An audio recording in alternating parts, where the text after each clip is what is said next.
Hey, Dave.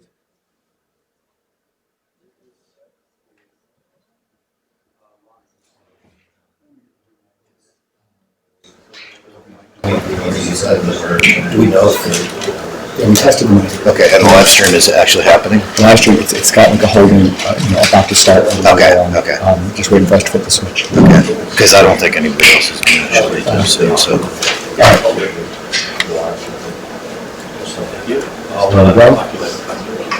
Smooth, okay. There's the hand-held mic, the aforementioned hand-held mic. Good morning, everybody. We're going to get started here in just a minute. So please get yourself comfortable.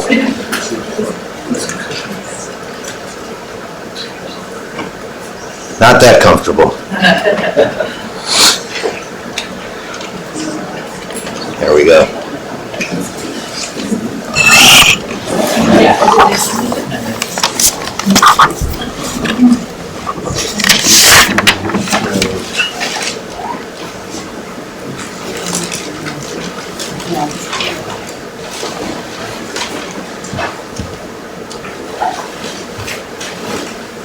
Okay.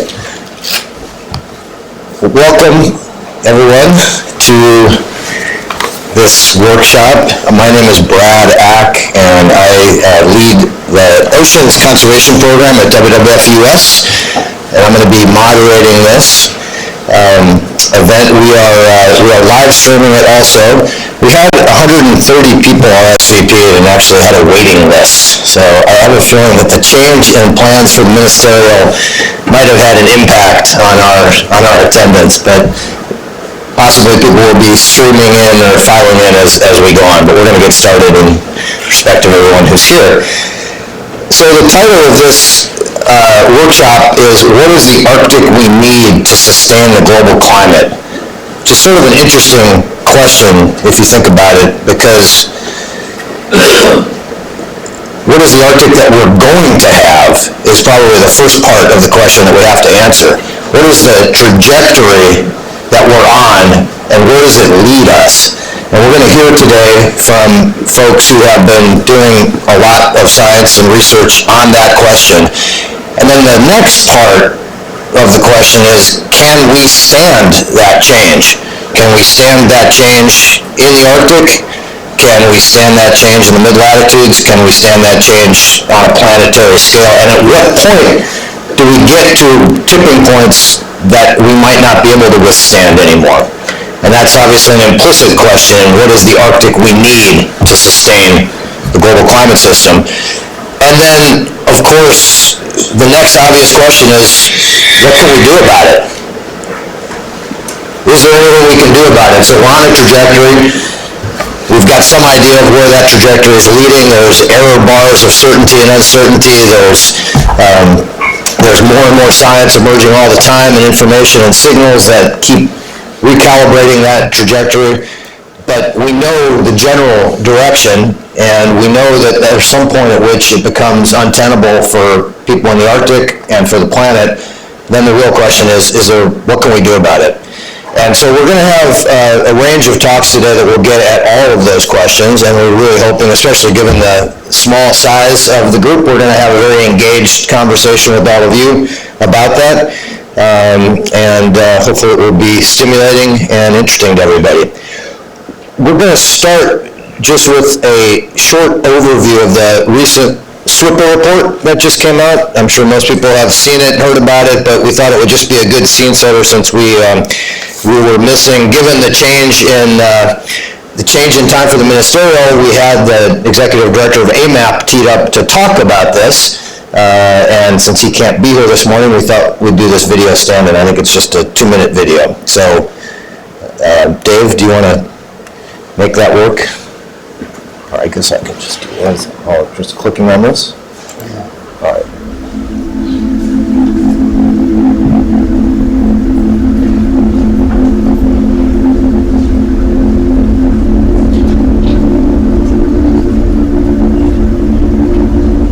The Earth's climate is undergoing change. It's a fact. We are beyond doubt or discussion. One major driver of the world's climate is changing faster than ever predicted. The snow, the ice, the ocean, the lands, rivers, glaciers, and atmosphere in the Arctic areas, in total, the Arctic cryosphere.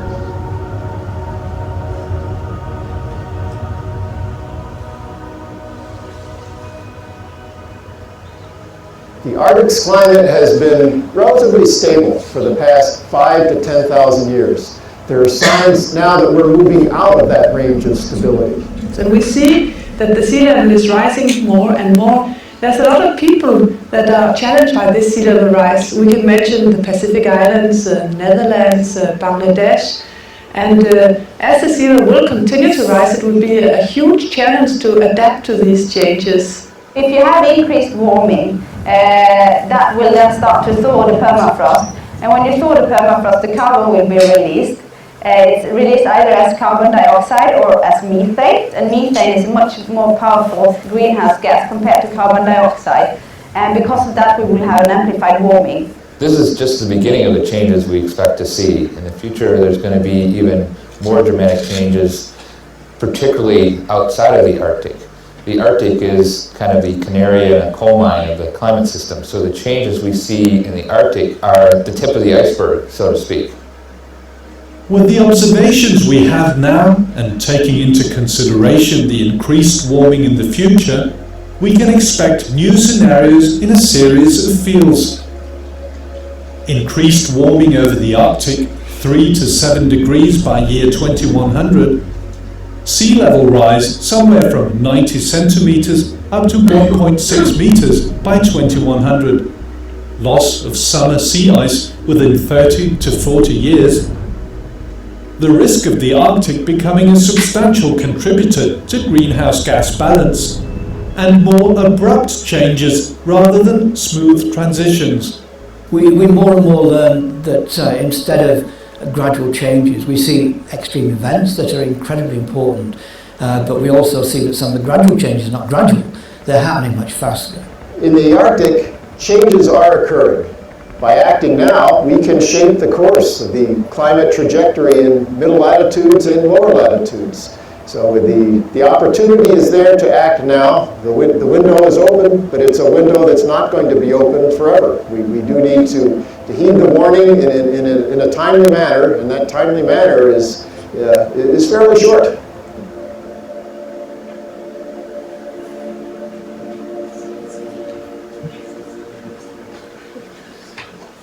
Okay. Can you get the lights back on?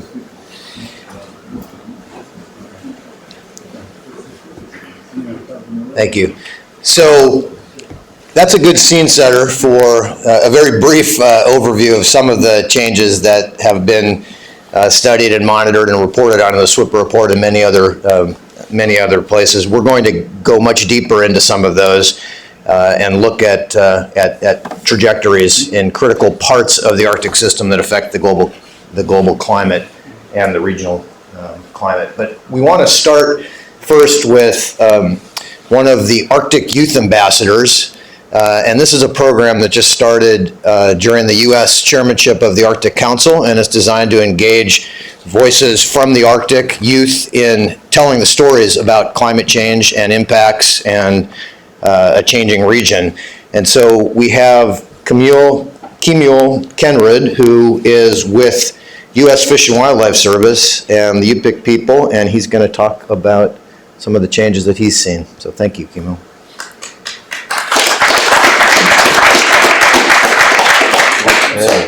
Good morning. Good morning, ladies and gentlemen.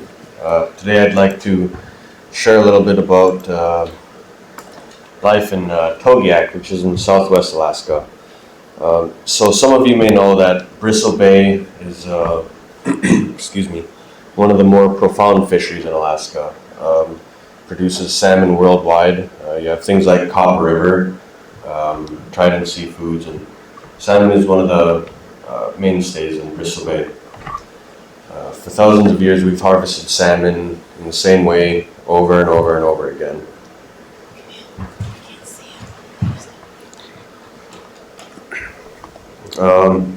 With things going on in the ocean right now, we're starting to see a lot of changes with them.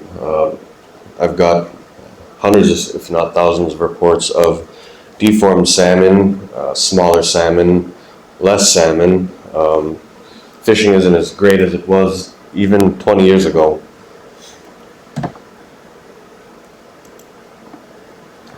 The next we'll look at a beef T-bone steak. So because we live in such a remote place, getting these foods that are so commonly in these larger areas is a lot more difficult. If I wanted to get the steak, say from Anchorage, it would have to hop on 3 to 4 different flights to get to my location. And by that time it could have gone bad. It could have been rotten, could have been mishandled.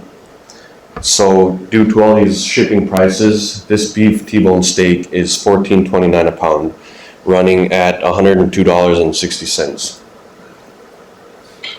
So running on those prices, I will segue that into the next photo here of walrus. I know it does look a little gruesome, but we have been harvesting walrus for, as far as we know, according to the Alaska Department of Fish and Game and U.S. Fish and Wildlife Service, research dates it back to 6,000 years on the Round Island.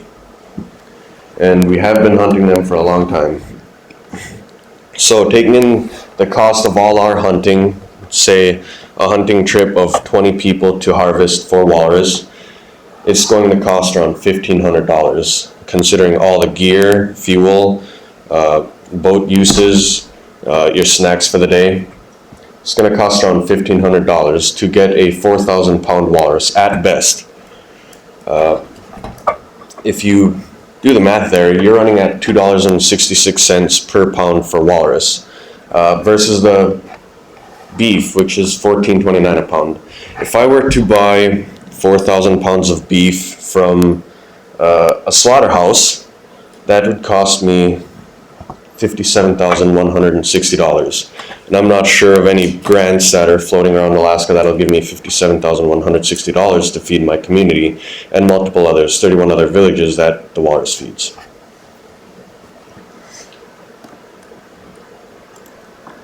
And as I've said, salmon is quite common all over Bristle Bay. And it's not only the coastal communities that reap the benefits of salmon. Not only are they healthy, but they come in vast numbers. So a community like Kodiak, where prices are insane and it's hard to buy food all the time, our diet is 90% of subsistence foods. And harvesting the salmon in the summer will last us all the way through fall, winter, spring, up until the next summer. And we're currently running all of our fish right now, but it's 2 to 3 weeks until the next salmon run.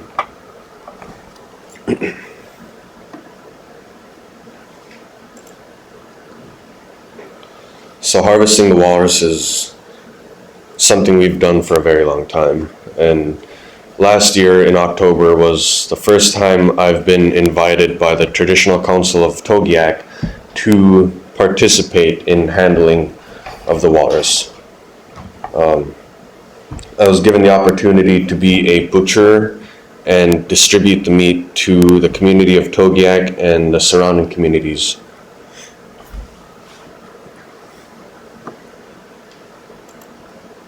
And of course, seeing as we live on the coast, there's much more than just salmon and walrus. There's moose, caribou, there's bird eggs, there's birds. And within a week's time, the majority of the community is going to go out into the ocean, out to these desolate islands where you wouldn't imagine anything to be, but you will find life there. And mainly it's going to be murres. You can think of a murre as a flying penguin. And when we go out there, we harvest their eggs, and they come by the millions. I'd like to add in that last year, due to everything warming up, it seems like, we had come to the conclusion, or we came to the idea that since there was warmer water, and we had the tens and thousands, hundreds of thousands of murres dying off, that we were not able to harvest the murre eggs the way we usually would. And last year we went completely without these murre eggs, which we so heavily rely on. We'll gather maybe 100 gallons of murre eggs, and that'll last us for the year. But they were nowhere to be found last year. And, the reason being is we think that with the warmer water, the murre bird, its food source has dove deeper into the water, and therefore they had starved. And we had found hundreds of thousands of them washed up anywhere from Bristol Bay down to the Panhandle. And there were reports all over Alaska on the coast. So that's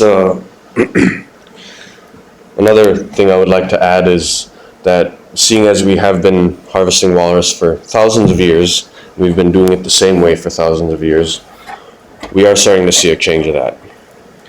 I remember hearing elders talk about how there used to be over 150,000 walrus at the Round Island in Bristol Bay. Last year, we were averaging 11 different walrus a day, whether they would come in and leave. The lowest amount of walrus we had last year was 12 actually, and the highest we had was 1,500. And as of right now, there's no solid answer as to why we're not seeing as much as we are. But one conclusion is that in the Chukchi Sea, the sea ice is moving further and further, where the females calve. And on Round Island, we only have the males. With that sea ice moving further and further north, we are thinking that they don't want to travel down there as much as they would like to. And with such a far traveling distance, we think that they're moving somewhere else rather than Round Island, where they have been for thousands and thousands of years. And that's what I would like to share today is, with all this warming going on, it's really affecting everything, not just the snow and ice, but our traditional hunting and our values, and where it will take our culture in the next 100 years. By 2100, what will we have then? Will we have walrus? Will we have these murres? Are we going to have salmon? I'd like to see that by 2100, my great-great-grandchildren would be able to participate in these activities that I have been able to. Thank you.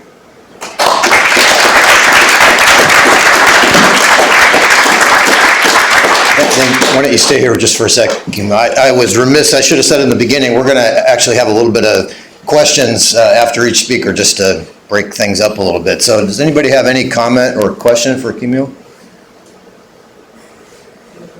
Yes, ma'am. When you, we heard a lot about the murre die-off, and at what point did you, how did the community respond? Did you just decide amongst yourselves, like how did you decide to deal with the egg collection in response to the, was it kind of a collective decision, or just you couldn't find them, or?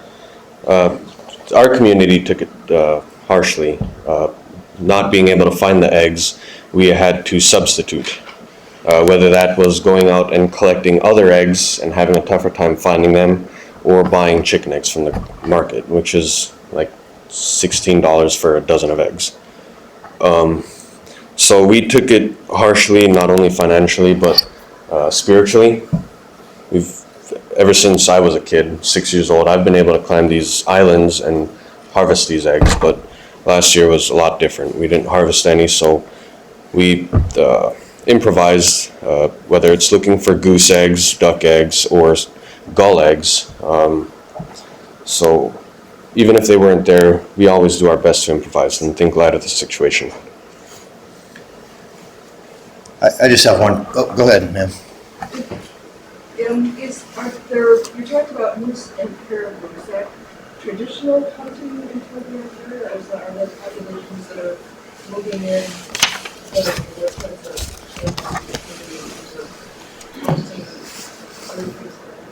So that's a great question. Moose is not one of our traditional hunts. You look back 75 years ago, back in the 1930s and 1940s, you would not find a single moose within the 4.7 million acres of the Kodiak National Wildlife Refuge, where I work. According to elders that are still alive today, they can recall seeing the first moose from the interior walk down from the Malchatna River into the Kodiak National Wildlife Refuge. To this day, there's somewhere, according to our count back in March, we are conservatively around 1,400 moose within that 4.7 million acres. One of the hunts that is traditional, though, is caribou. We've had caribou for thousands of years, and we are originally caribou herders. We had a strong herd of around 800 to 900 caribou on Hagemeister Island, which is about 30 miles south of Kodiak. And we've had caribou in the area, whether it's in the Auckland Mountains, 10 miles north of Kodiak, or down at the Cape Pierce or Cape Newnham area, which is around 70 miles southwest of Kodiak. So caribou is our traditional hunt, and we have been doing it for a long time, but moose is still fairly new to us. We haven't even had moose in this area the Bristol Bay area for 50 years, so 75 years. So that's fairly new to us. I just have one last question for you. We talk a lot about adaptation and how we're all going to have to adapt to a changing climate. Obviously, you're on the front lines of that change. What do you see as the prospects for being able to adapt? Not quite sure how to answer that. Still adapting, still trying to do our best. We just go with what we have. If the salmon were to disappear, we would do our absolute best to try and survive with something else, whether it's looking for trout. If the walrus were to completely disappear, we would try our best to survive off something else, whether that's seals or moose or what have you out there. So with things changing, I imagine that we will have to do rapid adaptation, and it will be tough, but I'm sure we can pull through. We will try our best anyways. It will be really tough. Thank you very much. Thank you again.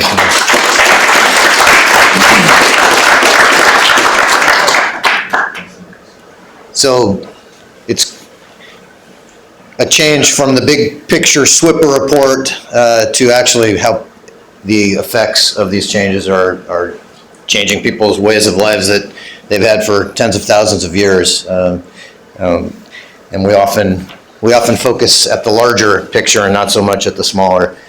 But now we are going to go back up to the larger picture and hear from Dr. Max Holmes, who's with the Woods Hole Research Center, and he's going to give an overview of the various elements of the Arctic that are changing and what it means for global climate. Max. Thanks, Brad, and thanks to you in the room who made it here this morning with the change schedule and everything else. Let me fire this up.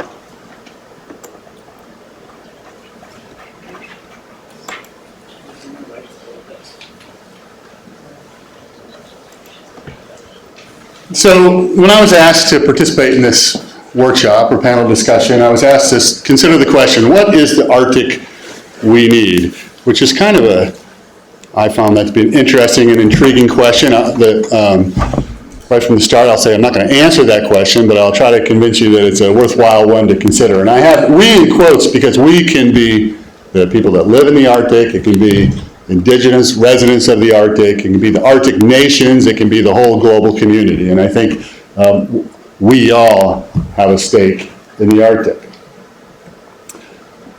Most of my comments are going to be based on some material that's in this report, a 5-degree Arctic and a 2-degree world.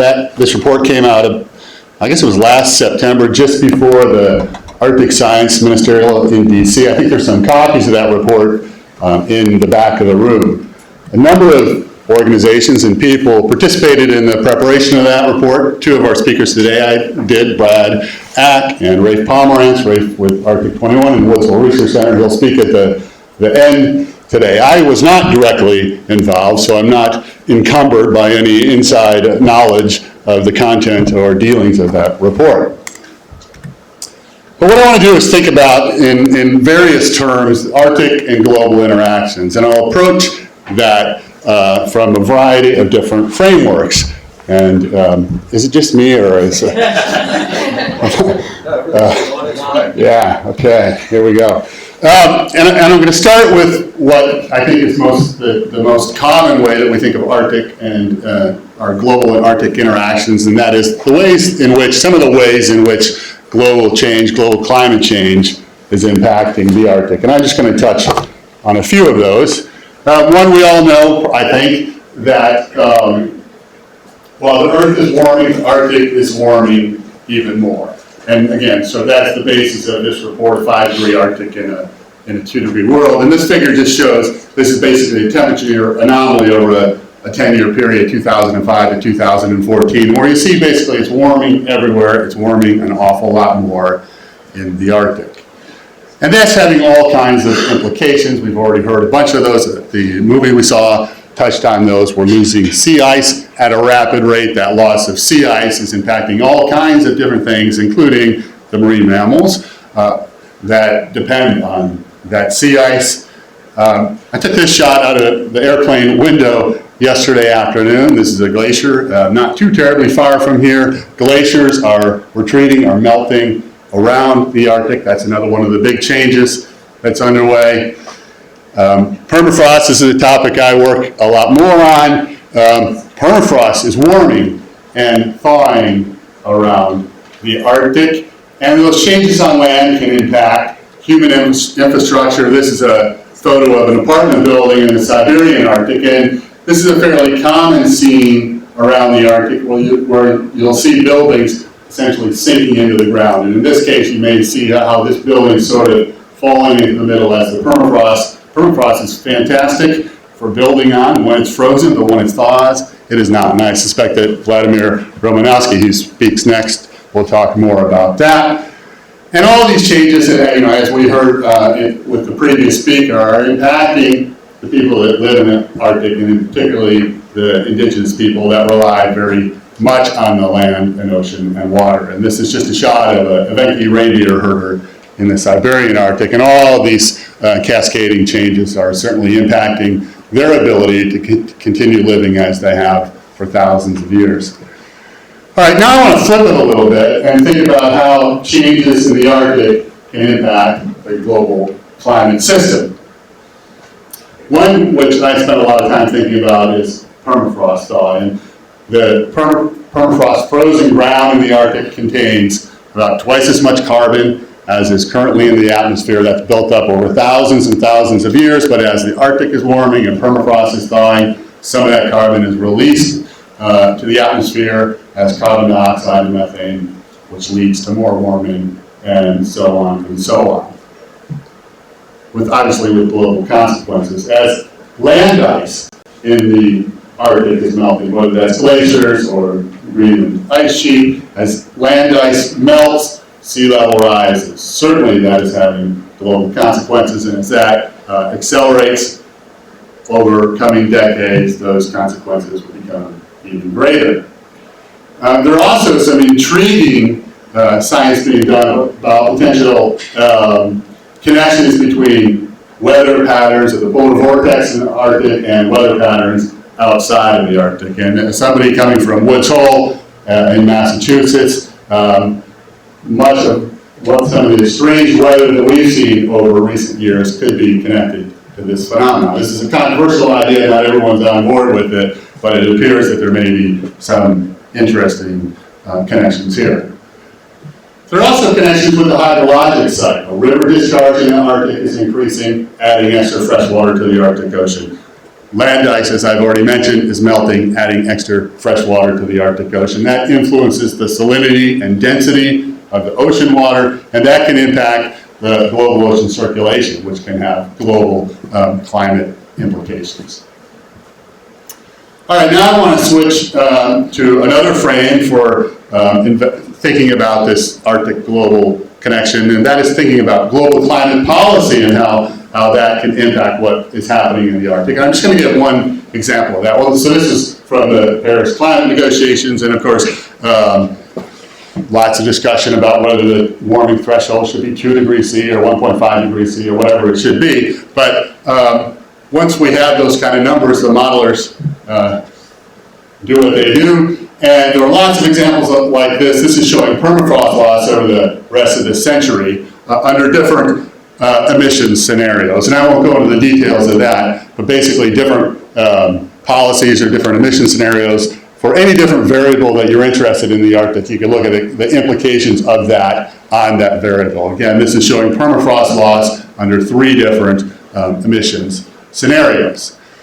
And now finally, I want to flip it around to this final frame for considering the Arctic global interaction. That is how changes in the Arctic can influence global climate policy. Now, one thing that's happening already, I think in many ways, the Arctic is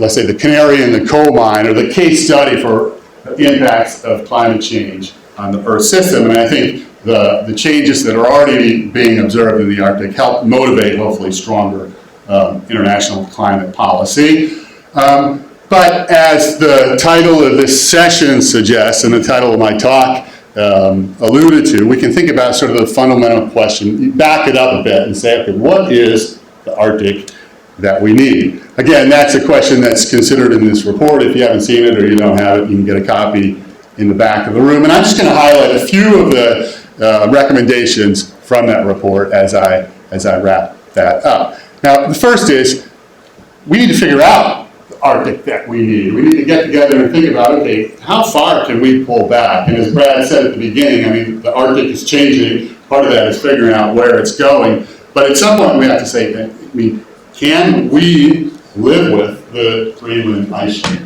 melting? Can we live with? Can we accept, and again, that we can be different communities. It can be indigenous people of the Arctic, it can be all the Arctic nations, it can be the global community. Can we accept widespread permafrost thaw and the implications of that on both infrastructure, on greenhouse gas release, and so on? What are we willing to accept? What is the Arctic that we need? We then need to think about how we get how we get there. If we decide here's the Arctic we need, we know the direction things are headed, there's probably a great divergence between what we think we need and where we're headed. How do we actually get there? Is it, rapid reductions in greenhouse gas emissions? Is it pulling carbon out of the atmosphere through either natural processes, planting trees, or technological processes? Is it through some geoengineering approach? And we'll hear more about that later. But how do we close the gap from this Arctic that we think we need to how do we actually get there?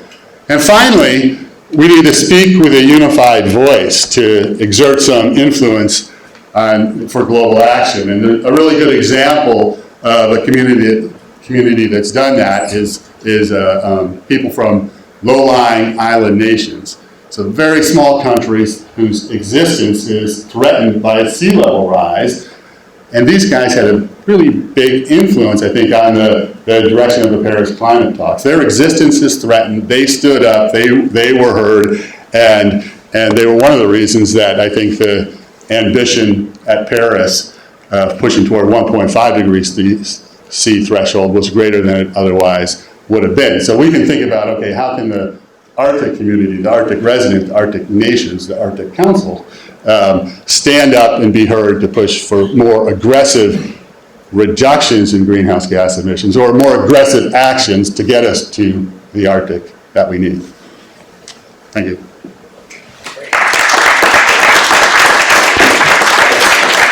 Thanks, Max. And let's also take a few questions for Max, if anybody has any.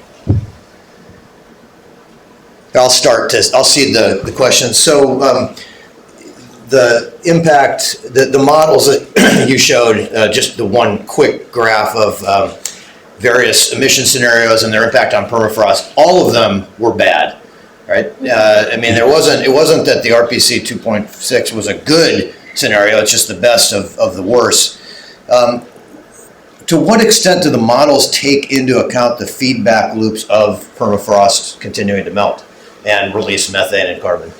Yeah, I think good question. At this point, most of the models don't represent that feedback loop very well. You're certainly right that the best case in that slide I showed was still a 30% loss in near surface permafrost over the rest of the century. So the best case scenario is still pretty bad, but there's a big difference between the best and the worst case, and that should motivate us to take action. But the point of my question was, if the model doesn't account for that release, then actually... I know, the best case...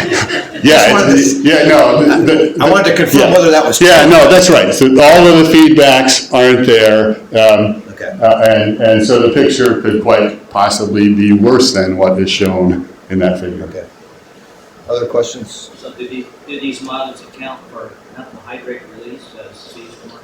No, I don't think any models get that very... Yeah, so do the models account for methane hydrate release of methane as seas warm, as Arctic is warming? And to the best of my knowledge, no models get that. No models understand the process. We don't understand it well enough to model it. So, no. Yes, ma'am. Can you give any of the communities that you talked about, the small countries that were inclusive? Off the top of your head. So the question was, what are some of the small island nations that stood up and helped motivate stronger action in the Paris climate negotiations? They came together in a coalition. Small island nations. I'm sorry, I can't give you the whole list of them, but they form. What is it? What are they called? Yeah, somebody just said the acronym. Sorry. It's a lot of islands in the Pacific, a lot of low-lying coasts in the Pacific. Kiribati, Palau, Maldives, and the Indian Ocean. Florida. Florida was not on that coalition. All right. Well, thank you again, Max. Thank you.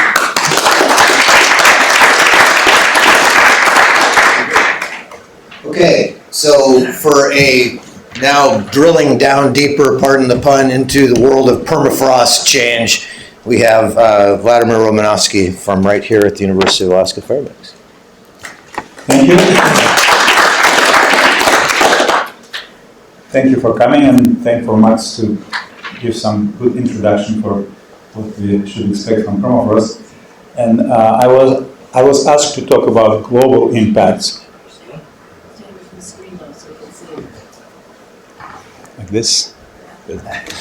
And I will be talking about global impacts, but if you have questions, I can answer about local, because I'm living here, so I know all these problems. So not all of them, of course, but heard. And actually, a very good presentation, opening presentation, which was mostly addressed the problem to get food, or there is problem to save this food over the winter. And this problem getting more and more severe because the traditional ice cellars, which was used to save this meat over the winter, are not working anymore properly. So anyway, so it's just small comment, but I will be talking mostly about global things. And first, I will show several slides from SWIPA report, the SWIPA 2017, which is being released right now. I was a coordinating lead author on permafrost chapter on it, and I will will start my presentation showing several slides from that sweeper report. Here is what we know about what climate is doing, specifically air temperature, recently. So the graph showing the difference between mean number from 2017 compared to 1970 to 2000, and you see there's a huge increase in air temperature, and especially in the high latitudes. And of course, permafrost reacts to these changes, and all this kind of dots there, which not really you see very well, it's all boreholes where we measure temperature, and that's about the records from these boreholes, and you see that they were all around the circumpolar north. All of them show that permafrost is warming, and there's no doubts. It's warming in this warming started in 80s in Alaska and Arctic, in Siberia. It started a little bit later in maybe 90s in Nordic countries and eastern Canada and Canadian archipelago, but it's all going up, and going up significantly. I will show another graph from Alaska, which is fortunately for me is the highest rate of warming in permafrost. So it's very exciting to study if something is changing. But it's not just Alaskan phenomena, it's circumpolar phenomena. And also you see that the colder permafrost in the lower graphs and upper right, the left graphs and upper graphs, colder permafrost is warming faster than warmer permafrost, because warmer permafrost is already getting to the point where it starts to thaw, and then you don't see too much change in temperature, but it's really losing already its ice. And because of that, the process is slowing down. But it will not stop. Eventually, all ice will be gone, and that's it. And permafrost will gone together with this ice. Now, in Alaska, this is our data from Geophysical Institute. It's even more kind of exciting to see that at the sites near to the coast, West Dock and Dead Horse, for example, temperature at 20-meter depth increased during the last 35 years by 3 degrees Celsius. 3 degrees Celsius, so 6 Fahrenheit. And it's at 20-meter depth. And this warming was pretty much very stable and sustained in colder permafrost. A little bit less change in the warmer permafrost, but still very significant. And most of the permafrost in interior now is about warmer than minus 1.5 degrees Celsius, so very close to thawing. Now, looking at the other data, what we have, air temperature, compare air temperature, it's lower graph, and permafrost surface temperature and surface temperature, we can see that mostly warming in the ground is being led by warming in air temperature, increase in air temperature. So far snow doesn't have long-term impact, but it's another very important factor. And I did some very simple projection for one of the sites, it's Dead Horse site. If everything in terms of climate and permafrost will continue to do what it have been doing during the last 30 years, so the 0 degrees threshold at Dead Horse site, it's Prudhoe Bay, will reach by 2050. So 2050, if everything will be just doing what it is doing for the last 30 years. So that's pretty kind of significant result, and not, well, most of the permafrost scientists would not believe in that, but that's what is happening. Of course, it's a very simple model, but like I said, just assume that everything will be doing what it is doing so far. So now, what projections? So what permafrost supposed to do, and Max started to show this already in one of his slides, in a warmer world.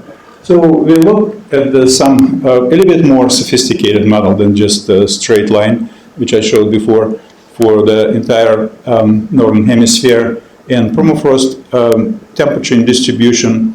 And this model used kind of moderate climate warming scenario.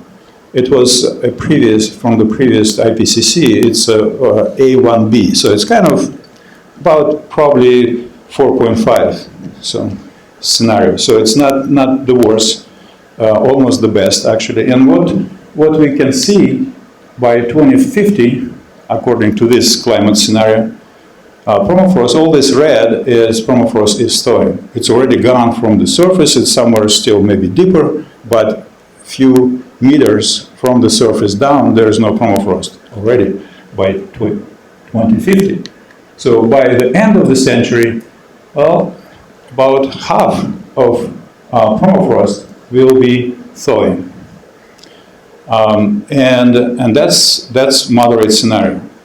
And even this kind of green, the blue areas, it looks like it's safe and stable. Well, it's not, because in these blue areas there will be increase in summer thaw, and this increase in summer thaw will get into ice and develop some processes which are not reflected in this model, like thermokarst, thermal erosion, slumps, and so and so and so many things which actually can produce some sudden changes in permafrost, sudden thaw of permafrost.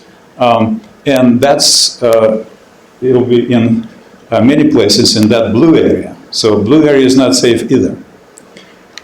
Now, the same model can be used just to illustrate what we can imagine, what we can aim for in terms of warming.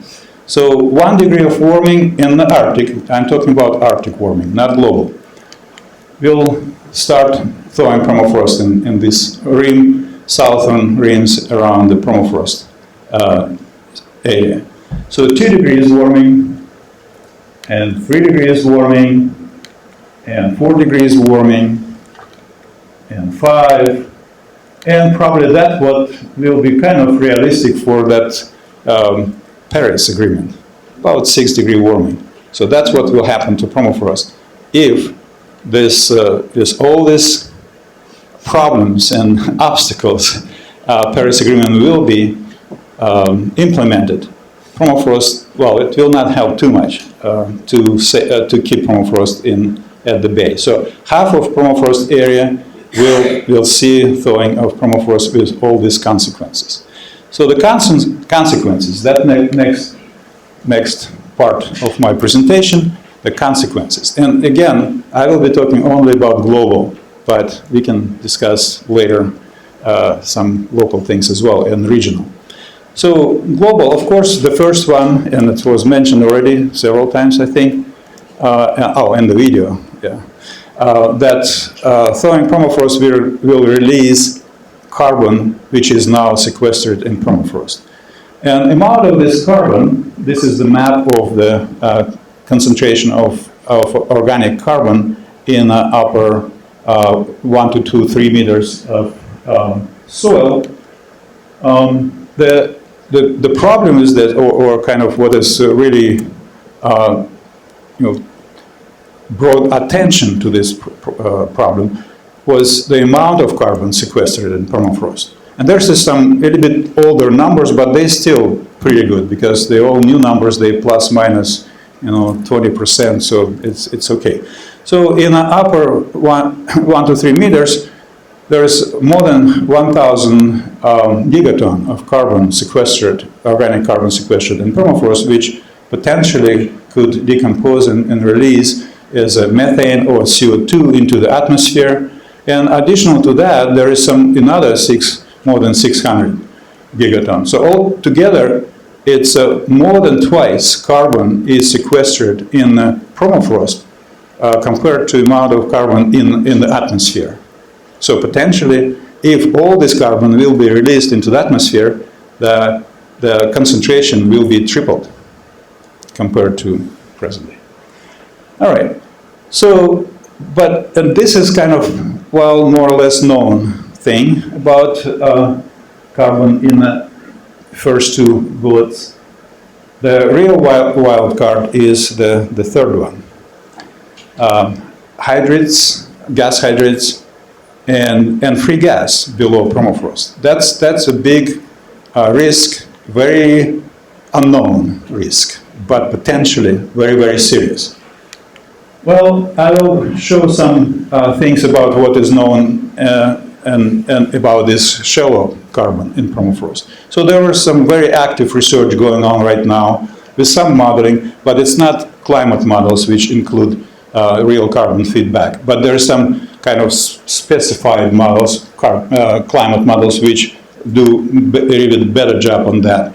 And those models show that by the end of the century, about from 5 to 15% of the carbon in the upper 3 meters of permafrost may be released to the atmosphere, or mostly as a CO2, but some of it as a methane. And of course, compared to other sources, it's pretty similar to what land use and change. It's definitely much smaller than release from burning fuel.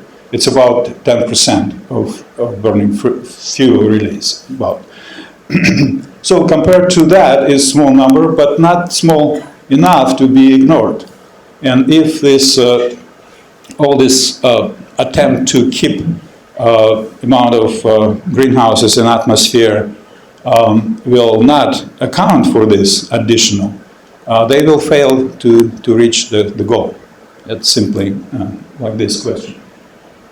Okay, so now this is kind of more or less its risk, but it's more or less understood, and there is lots of work right now to make progress to make these estimates much better than we have right now. So now the real wild card is permafrost under sea. So here we have the map of permafrost distribution in the Northern Hemisphere, and this red line showing the potential presence of permafrost on Arctic shelves. So there's huge areas, especially in Siberia, where permafrost is under sea, because in the past, and also below this, in this permafrost, and below this permafrost, on the shelves, and inland as well, there is such a thing as gas hydrates, methane gas hydrates, or clathrates. It's the same thing, just different names. Yeah, I will not spend too much time, but if there will be a question, I will explain what it is. But the thing is that one volume of this hydrate may release like up to 180 volumes of methane. So that's really, very potentially very big source of methane if clathrates will start to decompose. So the question is if they will, because normally think about they're deep in permafrost or even deeper below permafrost, it's so far. Well, actually this process is already going on, I think, on those Arctic shelves. Because about 100,000 years ago, all these shelves, they were land. That's in the upper graph. And they developed permafrost, normal permafrost, what we see now on land, and gas hydrates below them. So now, about 10,000 years ago, rapid sea level rise put all this land under sea surface on the shelves. And permafrost is degrading because of that. It was degrading already under lakes and before even. So that's why they developed some kind of conduits. The permafrost is not impermeable anymore. It's not continuous anymore there. And developed some conduits where gas from decomposing gas hydrates and free gas, there's still free gas because permafrost serve as a cap on it, may escape through these openings into the water and then into the atmosphere, or this process also going on land as well. And there is some development, very new development, which I will also mention about. For example, in Alaska, the known gas hydrate existence region is shown here on this map. And it's known, it's USGS map. It's all proved and drilled and even extracted some gas hydrates, the same in Canada, in Canadian archipelago as well. As a result, there's lots of this bubbling, which you may have heard about, methane bubbles coming from the shelf of the Arctic seas. This example is a lab to see in East Siberian seas, work by my colleagues Igor Simledov and Natalia Shakhova. So they do every year, they do cruises there, and they measure methane, and they measure that there's huge concentration, again, huge concentration of methane at the bottom water, but not only at the bottom water as shown here, and this is the scale. It's, who knows what's normal concentration of methane in the atmosphere. It's huge numbers. And even in shallow waters, there is still big anomalies of this concentration. So it means that these bubbles, because it's bubbles, they can travel very fast. And before this methane oxidizes in the water, they already released to the atmosphere. So, but there's some new phenomena. Yeah, pretty much done. New phenomena, it's those craters, which are actually could be the conduits of methane from below the permafrost into the atmosphere.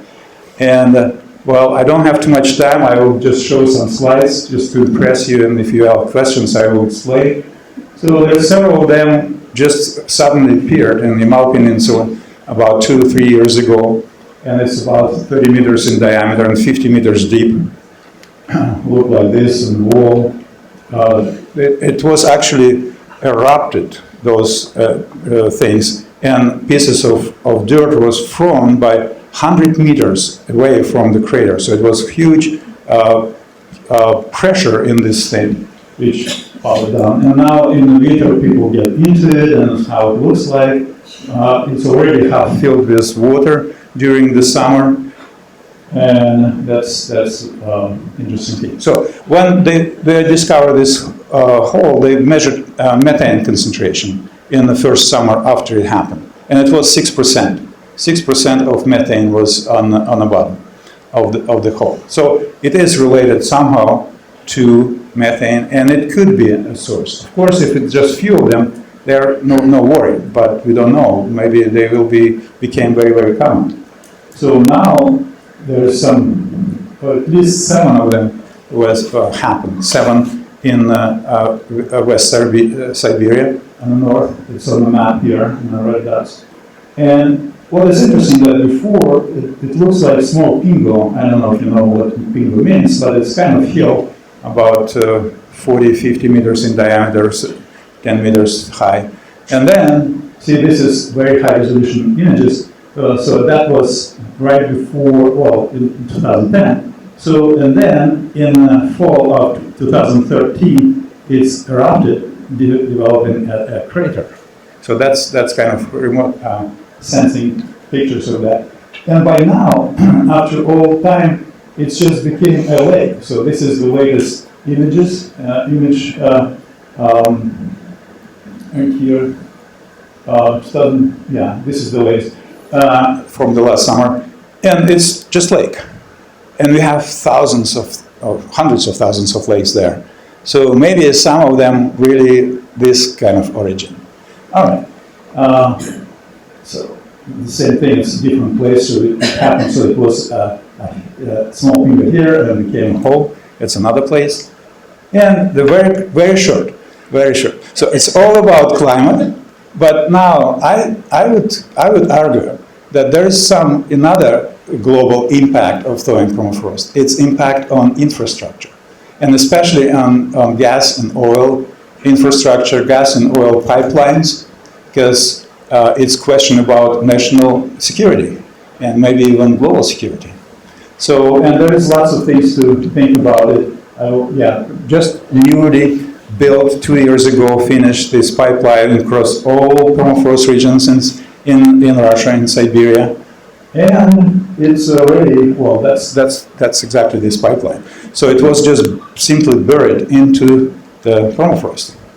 And some problems already start to exist, and it's just waiting. We are waiting for more news from this one. Yeah, like this.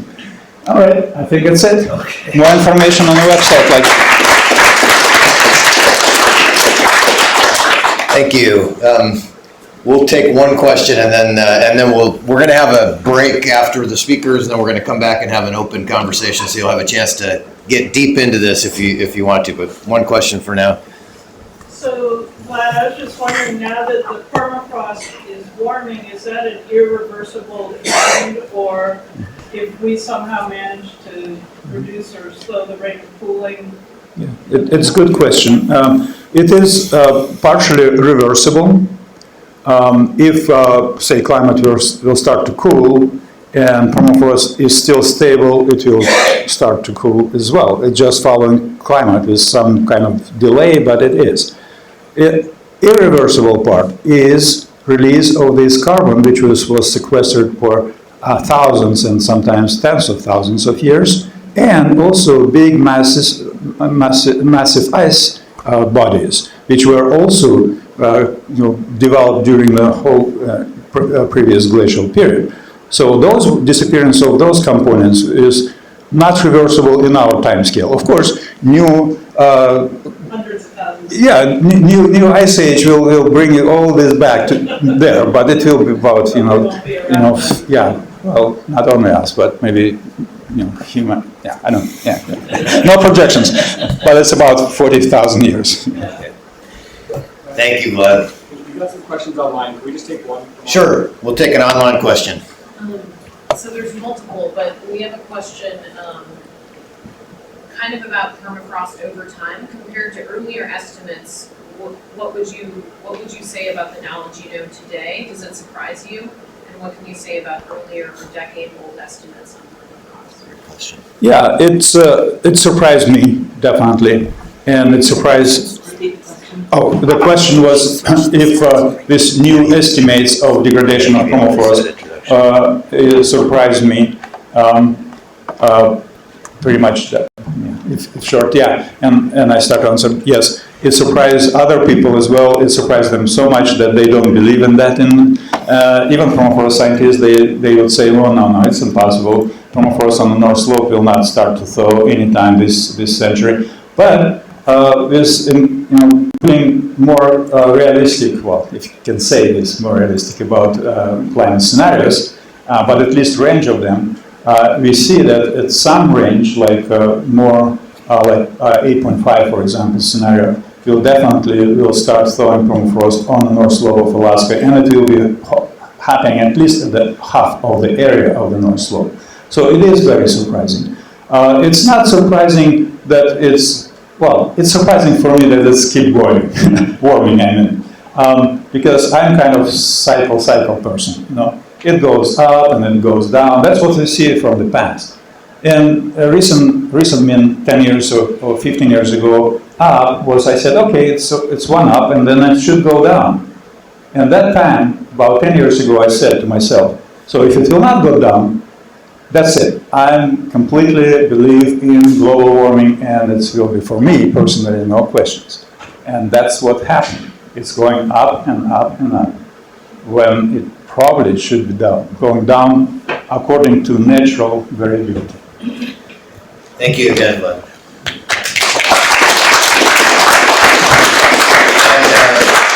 And maybe we can keep those online questions and then bring them up in the in the discussion section. So we went deep here on permafrost. We didn't go deep on sea ice. We didn't go very deep on land ice. We didn't do it about snow or freshwater. We could, and many other seminars have done the same thing, and I think you'd get it equally as worrisome or challenging of findings from the scientists who are really spending a lot of time in any of these particular areas. And then there was one thing Vladimir said that really struck me, which was this is known at some point in his conversation, in his talk, and I was thinking to myself, it's not known by the people who need to know it. It's known by scientists and a circle of researchers, but it really is actually news to to a lot of our colleagues who are meeting just across the way at the Carlson Center, this is not something that is necessarily widely discussed. And when you look at those estimates from Paris, you start to think, can we ever get there through political agreements and human actions to reduce greenhouse gases? Is that possible to arrest these trends and changes that we're seeing? And if that's not possible in a way that allows for our continued existence on the planet in a fashion that we hope we can have, what are the alternatives to that? Is there any alternative to that? And climate engineering is the topic that always comes up at that point. Another term we don't talk about very much, maybe some people in the scientific community do, the policy community, is it's a taboo topic. It's a taboo topic in the environmental community, but we need to break the taboos and start actually thinking about what happens if we get to that point that we have to arrest and avert these changes. Are we going to know what tools are even available, which ones might be acceptable, nominally acceptable, which ones would be completely unacceptable? We need to start doing the science and the research on this, and for our next presenter we have Simone Tilmes from the National Center on Atmospheric Research, who is going to give us an introduction to geoengineering. Thank you. Thank you, everybody, for having me here. Yeah, I was asked to give an introduction into geoengineering, and what I want to do is really give you an overview on the ideas, what are out there, and discuss a little bit what are the benefits if we could do this. Closer. Okay, what are the side effects? What are the risks? And as Brett has said, what are good options, and what do we have to do in research to do more? And also, what does it mean for the Arctic in particular, considering this meeting? And so we have heard a lot about the Arctic, and this is an illustration of the Arctic sea ice on the left. It's September 2010. It's a model simulation, and it shows that there's quite a bit of sea ice available every summer. And looking at the right, this is these RCP 8.5 business as usual scenario, and the sea ice is gone and the temperature is melting. This is an indicator for what is happening and what we have heard today. The climate is changing, and even if we follow the Paris Agreement, as we have heard, this may be what we face. There may be more sources, as we heard, that come out of the soil that will actually accelerate the climate change. And do we have an obligation to look into other methods, to say, is there a way we may be slowing this down, or we can revert this? And that's where geoengineering is considered and looked at, and ideas have come out. And actually, for the last 10 years, there has been a lot of research done in climate intervention or geoengineering. As you see here, these are the two reports that came out of from the National Academy Press, looking at the main two parts of geoengineering that are discussed.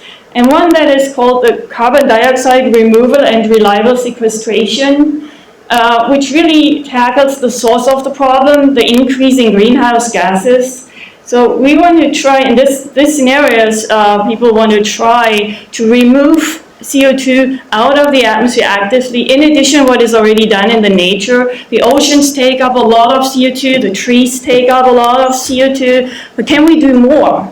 And of course, we need to stop emitting greenhouse gases first, or we have to be on a track to reduce greenhouse gas emissions to think about pulling it out, because it is very difficult and very expensive at the moment. The technologies don't really exist to do this. Some ideas are to actually build artificial trees that can pull out CO2, or we can seed the oceans to uptake more CO2 or change the dynamics of the oceans to do this. We can capture CO2 once we produce it, right, from the industry. But then the question is, where do we store the CO2? Because it has to be removed out of the climate system and not be coming back like trees. They die and they come back, so that doesn't help much.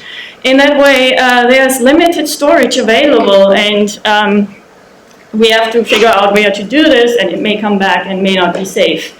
And therefore, this method has limitations.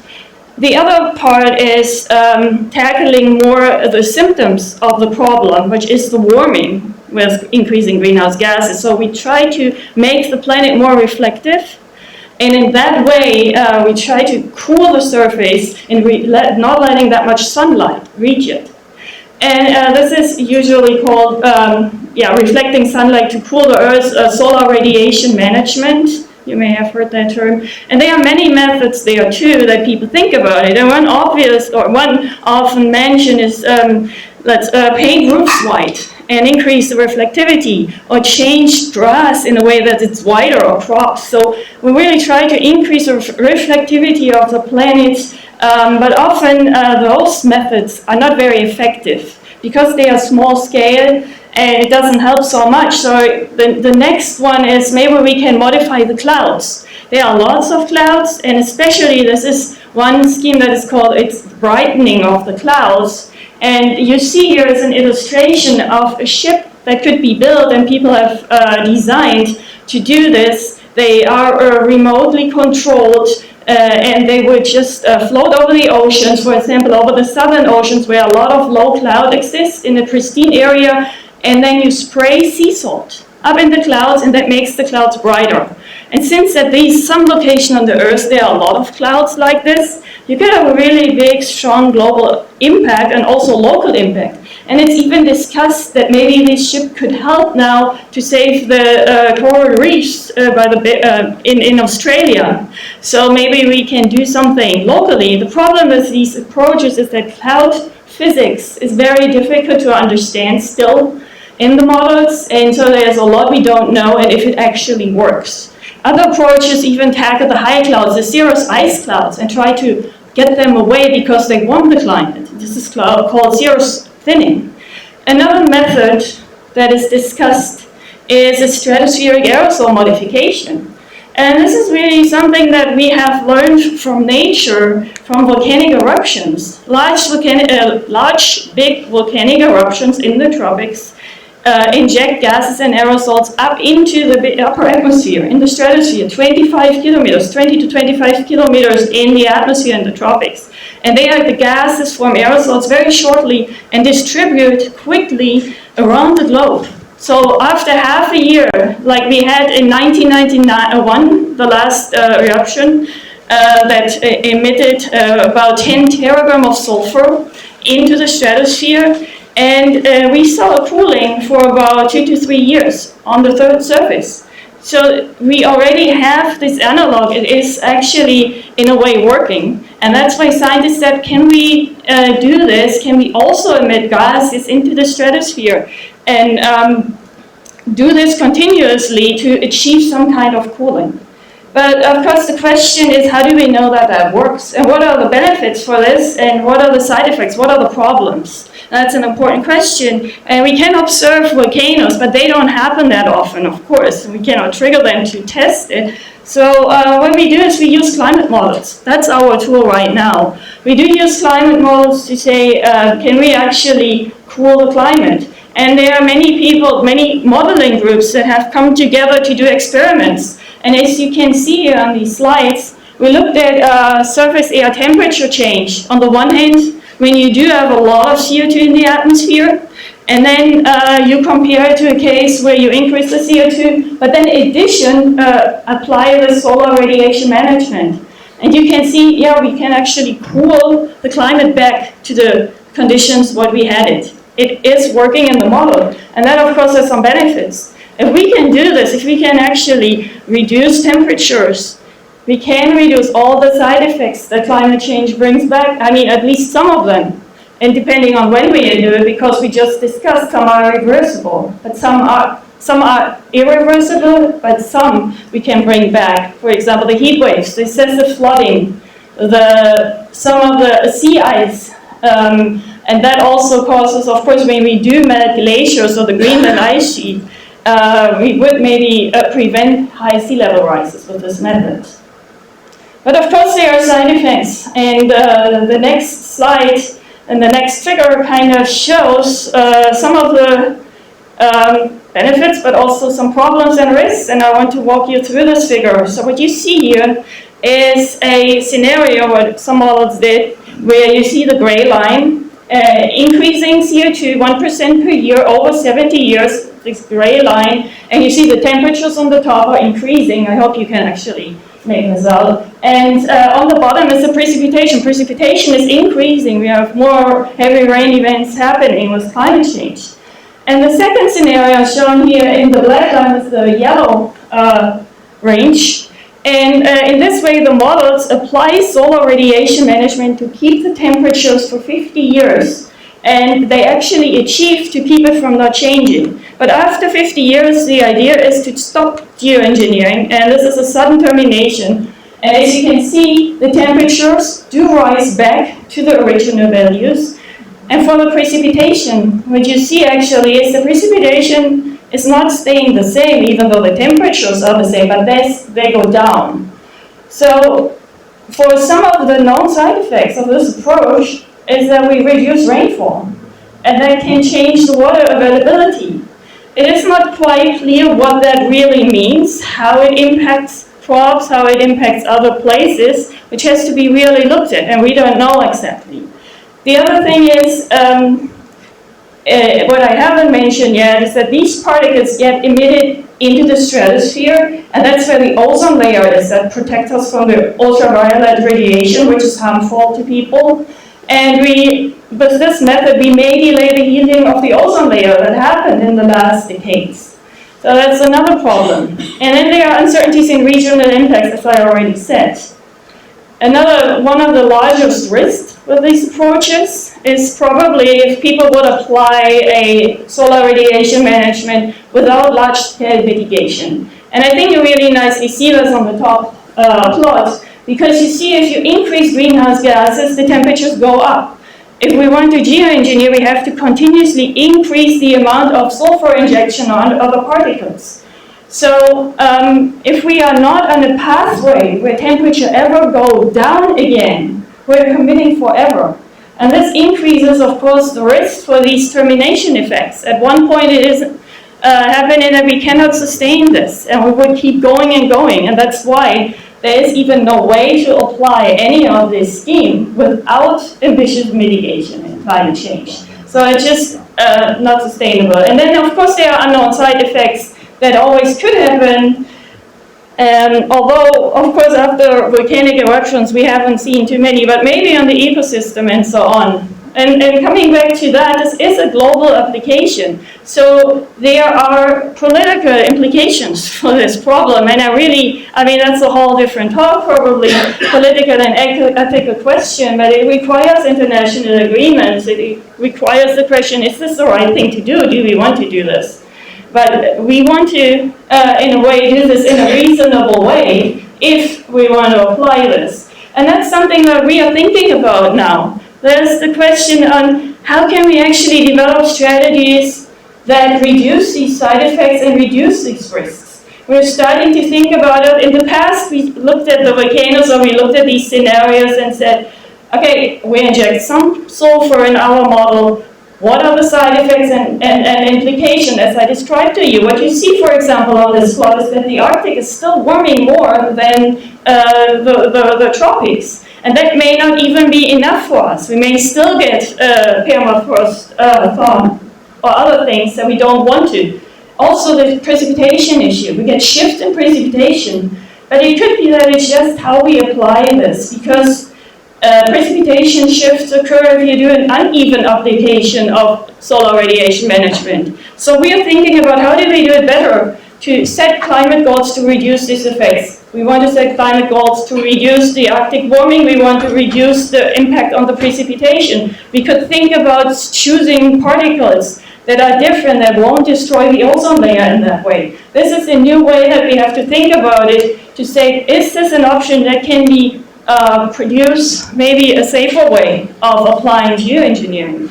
And then we have to examine the side effects and set new goals to improve again these methods. And this is what we did. We did try to simulate this. We injected aerosols, or we tried to design a strategy that we will not face the warming of the Arctic, for example. I want to show you a movie that shows our scenario that we want to keep temperature at 2020 levels. What you see here on the left is the usual RCP temperature scenario that will show the temperature change, and on the right We're starting geoengineering in 2020, and the temperatures are with regard to 2020. So right now it's a little cooler, and when I start the movie, you will slowly see how the temperatures are going up and be at 0 in 2020, and then they will continue to rise with the business as usual emission scenario. And then we start our scenario of geoengineering. We decide on where to inject every year to really counteract the warming and to also decide how much and in what locations. To say we don't want the Arctic to get warmer, we don't want the precipitation to shift, and so on. And as you can see, there is large variability, of course, which happens every year. We have inter-annual variability, but the temperatures in the Arctic and Antarctic are not increasing here. So we basically could reach the goals in our model to do this. Although, as you see, this is again what I said we should not do in the real world. We should not apply geoengineering in a business as usual scenario, because we ended up injecting an amount of about 4.5 times the amount that the largest big volcano erupted. So it's not sustainable, but it is working, and it's for the demonstration. And what happens to the sea ice?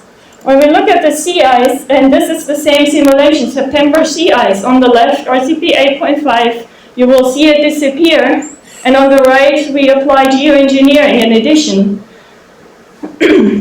And we already have very little sea ice left by 2035 in this model simulation, while we do sustain the sea ice. You actually grow it slightly back, which is not possible to see with ice, but you see that it's continuing to be available.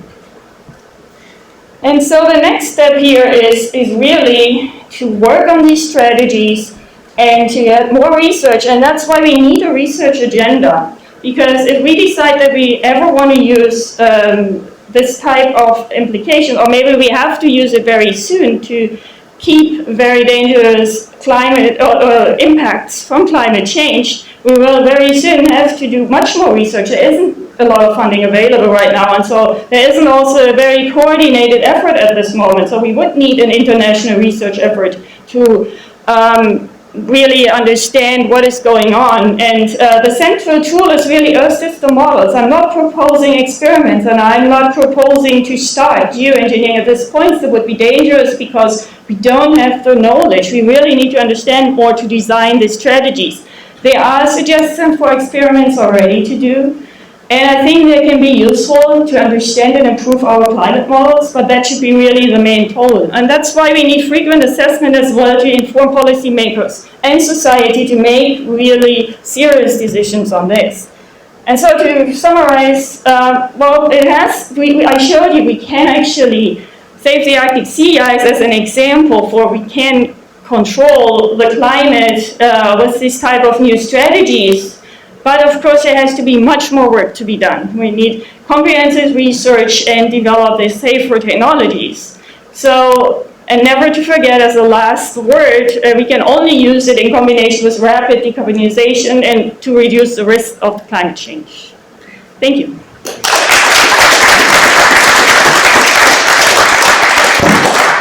Thank you, Simone. We have some time for a couple of questions.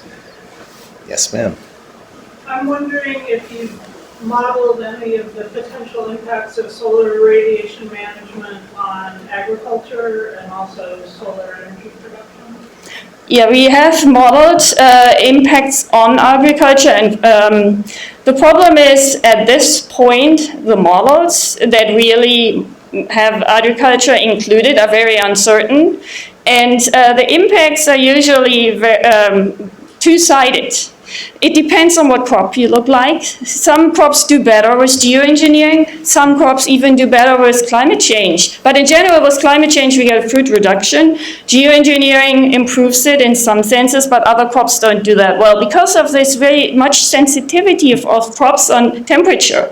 If you leave that range where they like to grow, they don't like it anymore. And that's why geoengineering is beneficial in some sense. The other question, the second? Solar energy production. Yeah, so of course the dimming, you will introduce an aerosol layer. Yeah, just repeat that question. Oh. The impact. on the solar energy production. So these really strong solar collectors that are existing in some places, they would get impacted by this. But the percentage of the dimming, if you think about it, it wouldn't be that large. Maybe it depends on how much you would cool, of course. The more you do, the more is the impact. So, but it isn't on the traditional, it wouldn't be that large. So I have a question for you. We seem to keep settling on solar radiation management. Yeah. How many other promising technologies are there? You touched on cloud brightening, which by remotely controlled vessels that can be turned on and off, seems a lot less drastic. Are these just not shaping up to be at the scale that would be needed? I think they are, as you say, very promising. If they could work, and we have to really test that, and that's why little process studies would be great. If they would work, they can be very beneficial for things like, if you have seen, for example, in my movie, we don't do it all. There are still local changes. So the idea is even to combine those methods. Put them together and try to do the optimal way of doing, like over the Great Barrier Reef. Maybe that's the way to cool. And so it has a different application. The reason why I talk mostly about this is my field of research. But the second reason is that this is really the one that is, at the moment, the most efficient one and the most discussed, because we can do something very big if we needed to. But the question is if we should do that. Okay. In the back here. Similarly, you haven't talked about sequestration. As someone working in the field, is it your sense that solar radiation management is going to be more effective or more economical? I tried in my first slide or two to talk about. Oh, yeah, the question about sequestration, if that is not so effective and cannot be used in the field so much, I think this is certainly something we have to do in addition. I mean, actually, the first thing to do is to get out as much carbon out of the atmosphere as we can. I tried to say that in my first two slides. But yeah, that's certainly something we need to do as much as we can and as quick and fast as possible. But to me, again, if we don't reduce the emissions, it's not very helpful. So we have to really do everything, and that's one of an important part of this as well. One more question before we... Well, I'll just reiterate that your last summary point is pretty telling. It has to be a combination of these two things. Yes. You could blandly assume that if we control atmospheric temperature, we're home free, but global and ocean acidification problems and mass extinctions that will follow will be perhaps as devastating as the temperature increase in the atmosphere. Yeah. And by the way, everybody pretty much understands this. The temperature impact of climate change is mostly in the ocean. 94% of the heat that's being gained by the planet is in the ocean, not the air, not the ice. Yep. Thank you. That was a comment rather than a question, but well stated. And the ocean acidification issue is the biggest concern we have, speaking on behalf of the WWF Oceans team, about, well, it's one of the biggest, about solar radiation management. There's actually, I read the other day about some people thinking about, instead of injecting sulfur, injecting calcium carbonate into the upper atmosphere, which then would deposit into the oceans and actually reverse the effect that sulfur would have. But I don't actually know whether that has any feasibility. So now we're going to have our last speaker, and then we're going to take a break. And I think we saved the policy piece for last because, of course, we've heard all the science and it's compelling, and there's much, much more of it. And we've been repeating and publishing and talking about and having seminars on this science for a long time. We've known about these problems for a long time. For some reason, the political side of the equation has just not kept up and is not keeping up. And we're having a meeting today that is going to result in a declaration about future collaboration in the Arctic that may or may not touch on these issues at all. So the politics is the art of the possible, and here to tell us what's possible and how it's possible is Rafe Pomerantz.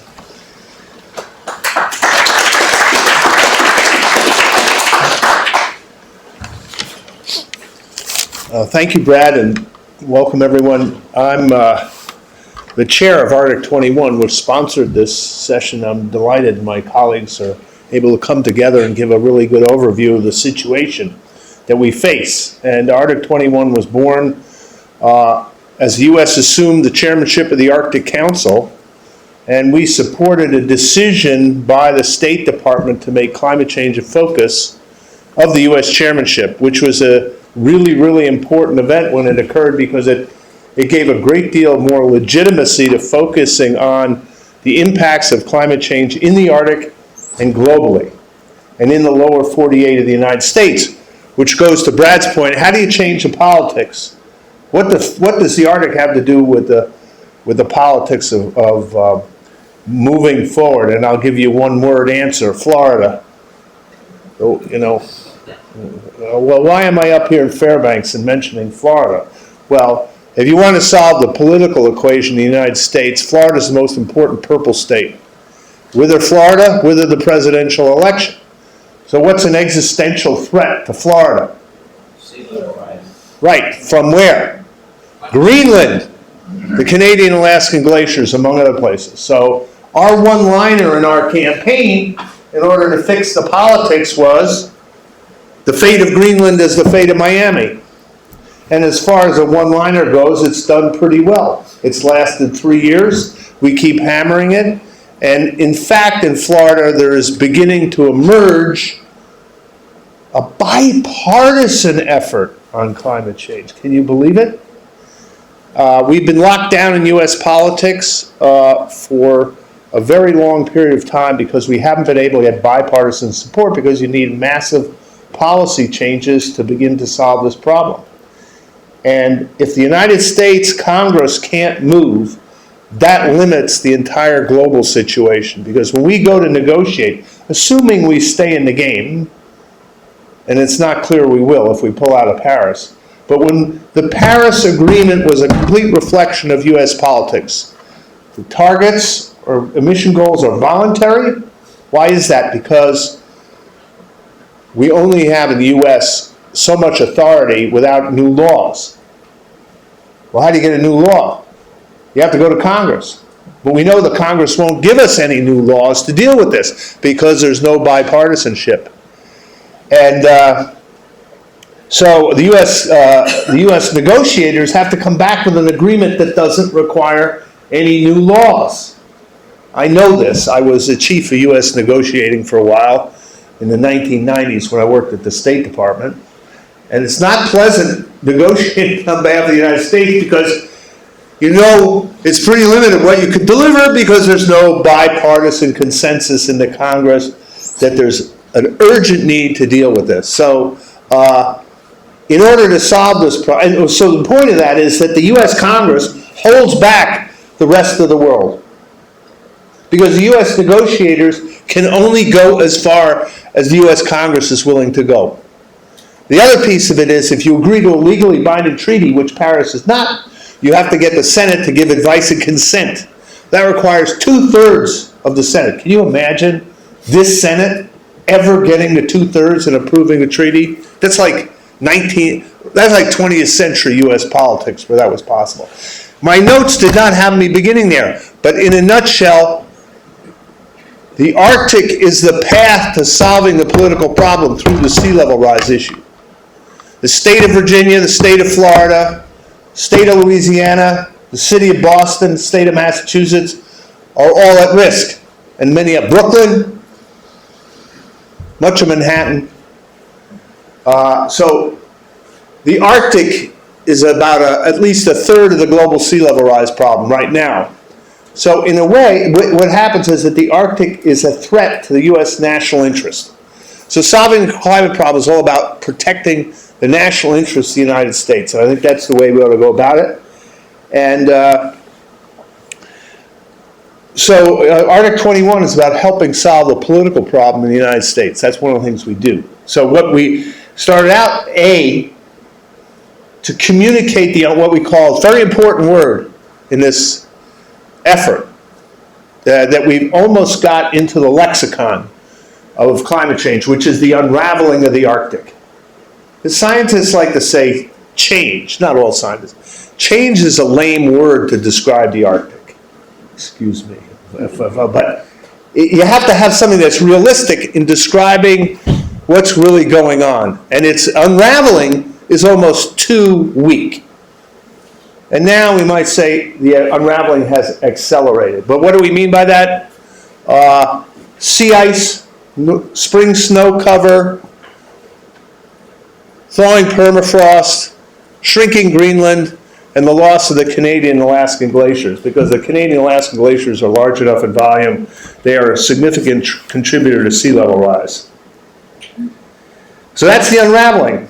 And that's the case we made to the State Department and others. That's the picture you have to communicate. That's what we supported.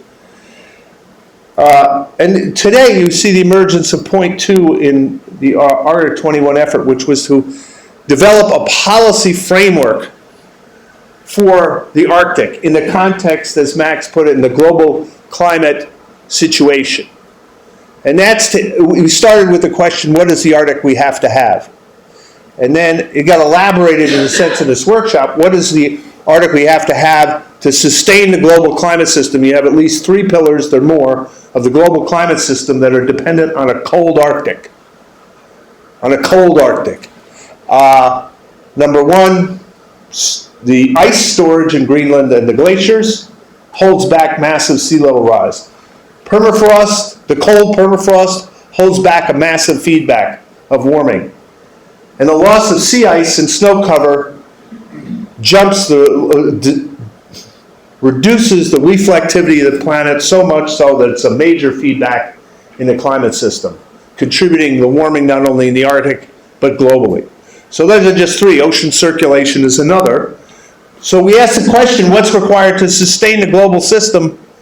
What of the Arctic is required to do that? Because we're dependent. Okay. Just very briefly, what are the components of a policy to deal with this? The actual pieces. I mean, Simone talked about one, which is the most, in a way, speculative, but perhaps necessary, and the odds just keep going up, which is solar radiation management or the geoengineering options. But a prerequisite of that has to be the decarbonization of the global economy. This is an urgent, large-scale task, and we're in uncharted territory in the rate of change on the planet. And the scale of this challenge is also unprecedented. Trying to change the global energy system in time, nothing like that has ever been attempted on a global scale. And I can tell you how stressful it was when I was a U.S. negotiator. You have to walk in a room and talk about such topics with the entire fossil fuel industry sitting behind you, watching every move you make. It's not so easy. For some negotiators, it's easy, but it wasn't for me. So you have the decarbonization of the global economy. That's number 1. Number 2, we can vastly improve the amount of biological sequestration in forests and soils that the Woods Hole Research Center does so well in its analysis. We can control methane emissions through regulation, through pricing. There was just a vote on the Senate floor yesterday that blocked the removal of a key regulation to control methane. That was a very interesting signal. Fundamentally, we have to price carbon. That means carbon taxes. You price carbon, you use the revenue, you can reduce other taxes and make the economy overall much more efficient. And we know how to do it. We know how to do this. It's really easy. There's no regulation, there's just the price, and that drives the change, behavioral change. But there you go, back to the bipartisan consensus. The Democrats have tried twice to raise carbon prices, and they just lost politically on both occasions. It can't be done without a bipartisan consensus. The third that was discussed is carbon removal, which is really speculative. That's a mechanical removal of carbon from the atmosphere. It has large costs, storage problems, but it has to be on the table. And there's an underlying theme in all this that the basis of making these changes rapidly is research and development. The Pentagon has a $5 billion a year program called DARPA, Defense Advanced Research Projects Administration. DARPA Many of the technologies we use today that are so valuable were developed by DARPA, $5 billion a year. Well, we just got off the ground about 5 years ago a program called ARPA-E, Advanced Research Projects Energy, which is all about investing in radical new technologies, high-risk investments, which the government should be doing. And part of the mission is to develop climate-benign energy technologies. Well, that's $200 million a year. So it's $5 billion for the Pentagon and $200 million for the planet.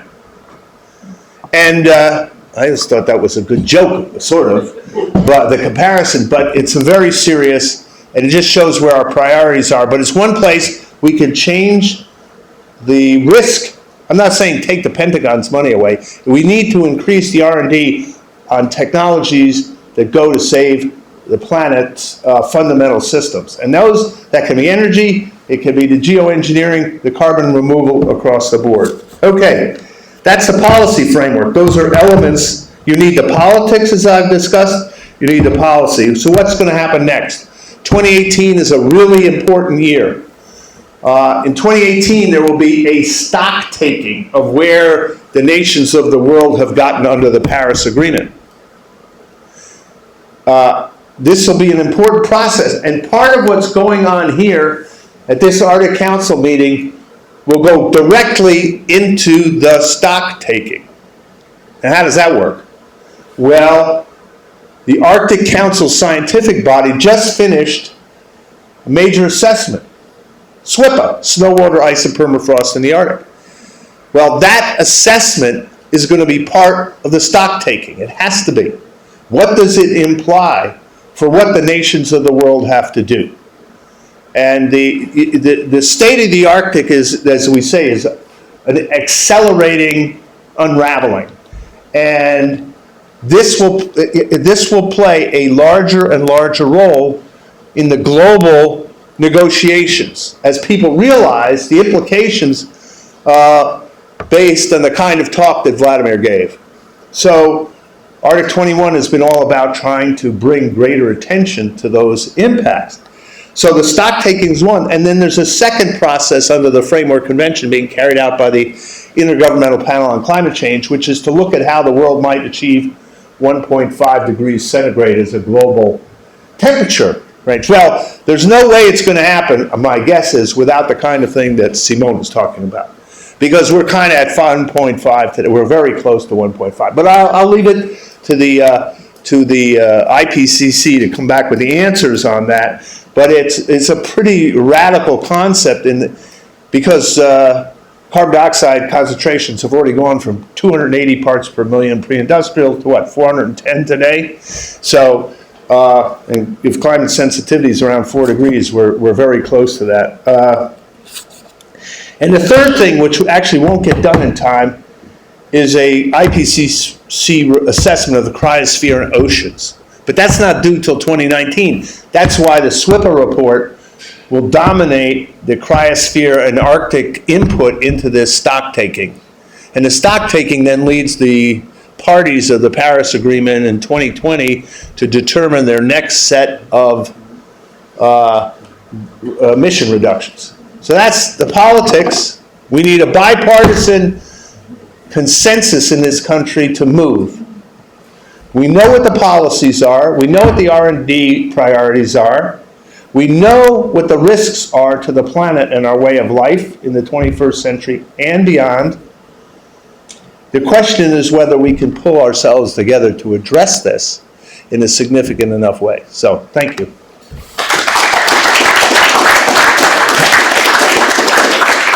Okay, do we have any questions?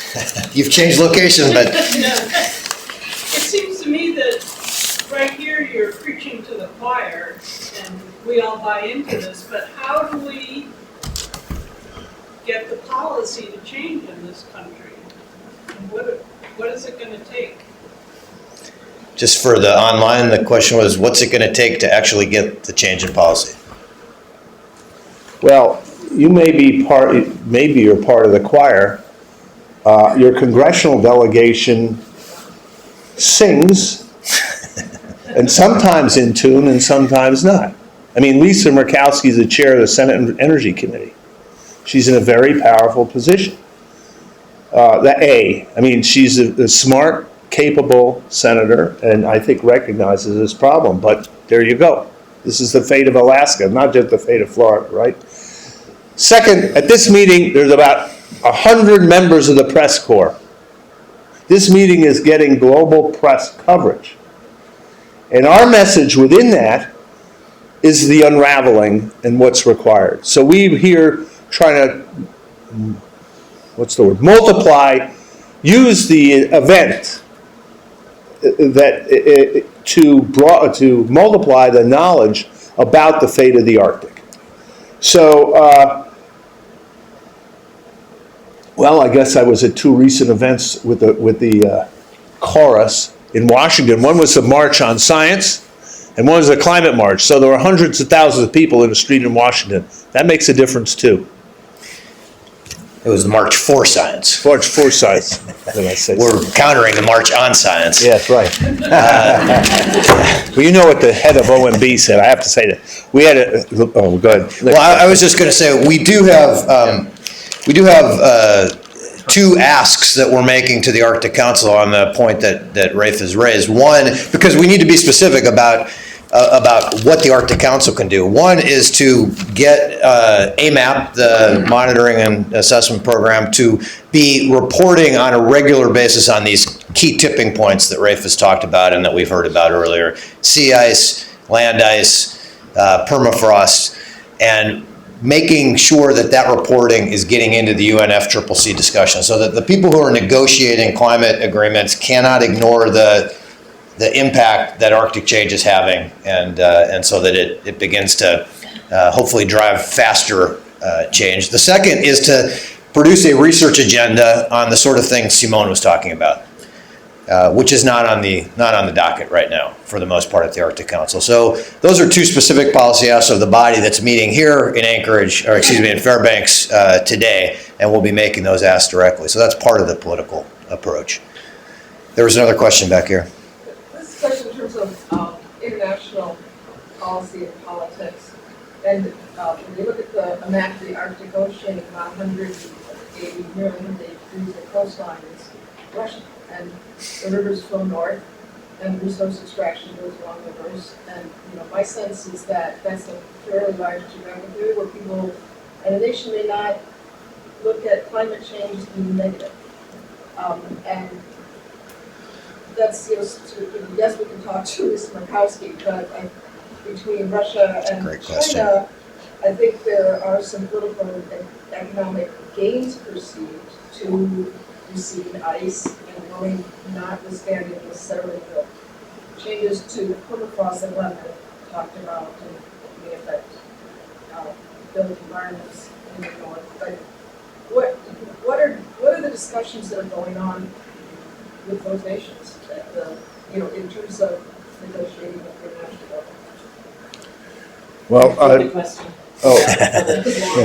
Well, okay, so there may be some nations who see themselves as benefiting from the warming, melting, thawing of the Arctic. And what sort of negotiations are going on with China and Russia in particular in that context? Is that fair? Yeah. Well, first of all, I don't think that the Chinese, I would take the Chinese right out of that equation based on their, I don't hear I'm not terribly knowledgeable about the details of the Chinese negotiating position or their energy strategies, but the great thing that the Obama administration did was to bring off a bilateral deal with the Chinese that was the key to unlocking the Paris Agreement. So the Chinese intention was, like ours, to get moving in the right direction. We have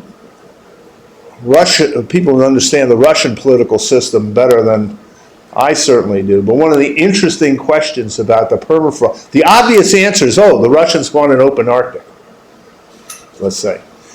But the implications of the Arctic for the rest of the world are so large that kind of national, let's call it a benefit, how that stacks up against the losses to the rest of the world is an interesting question.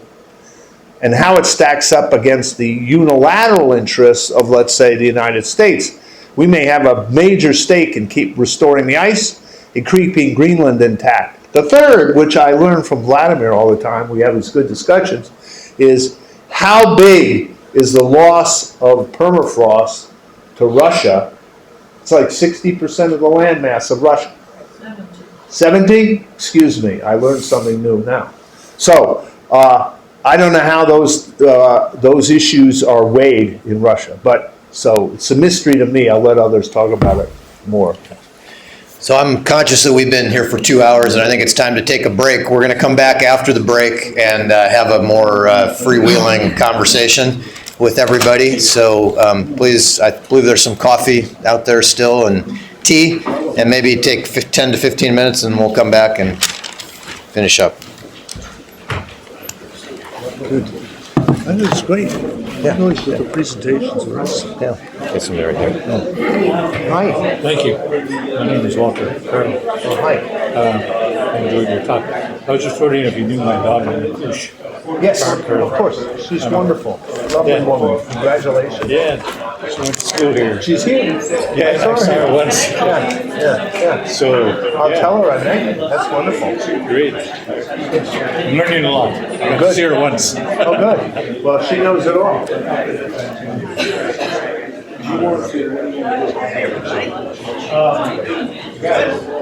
all right. In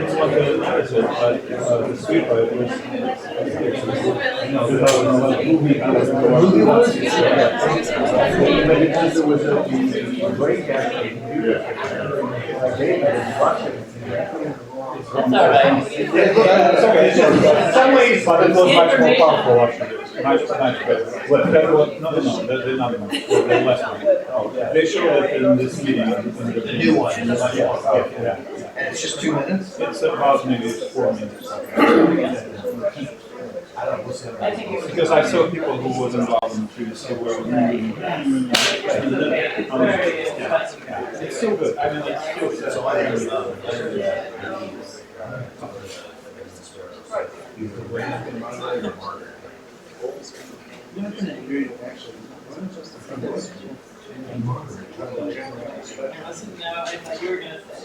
I mean, I'll do it.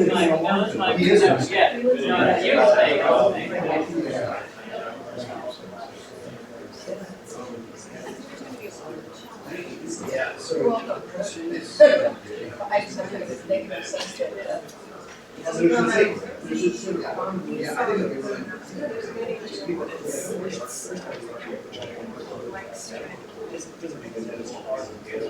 understand that, but I'm not sure. I don't think it's just that.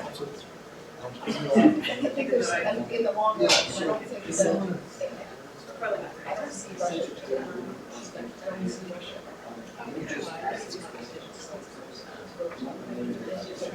There are Russian scientists are probably interacting. What's your last name?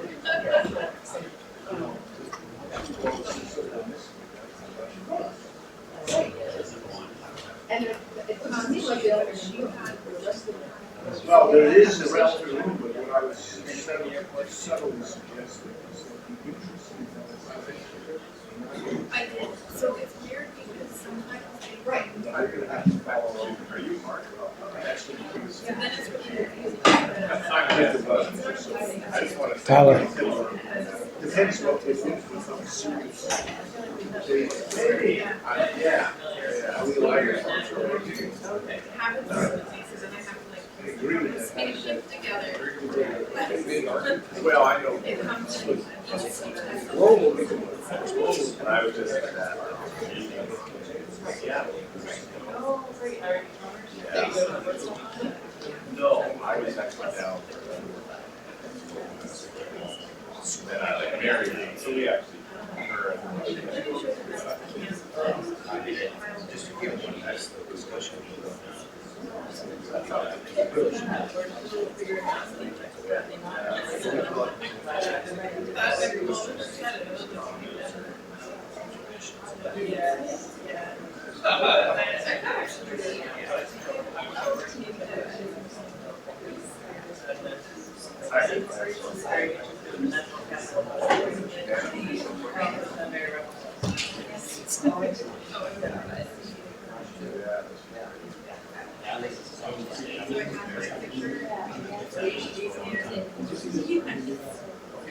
That's more right there. I kept reading. It's all you ask for. Right, suffocation of rivers, suffocation of forests, and it's not, I don't, the problem with that is that they. Yeah. Yeah. I mean, they're. Yeah. But What we would do would be,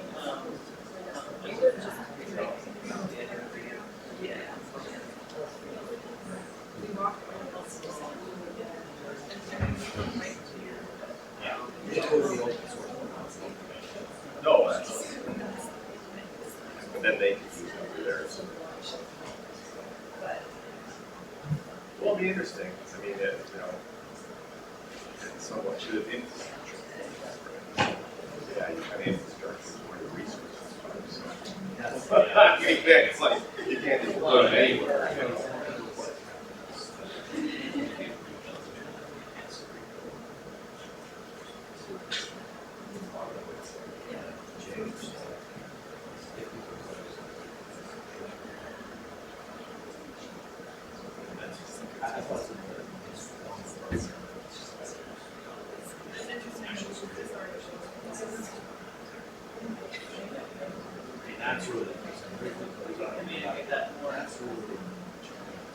That's really the point of the station. Yes, we have. And made it questionable.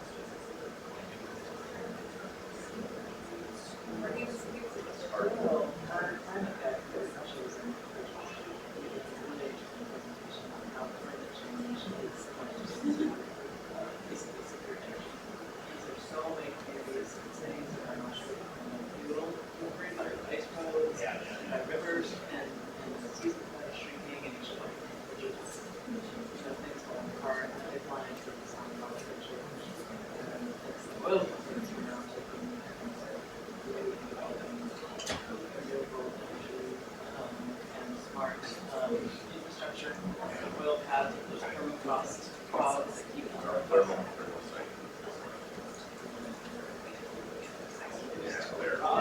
Yeah, it's been around for, yeah. But anyway,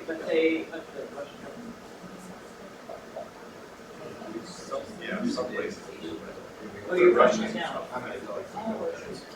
Anyways, I just want to say hi. Yeah, Because, you know, yeah. No, it's interesting. Yeah, I actually work for the question. And so where is this?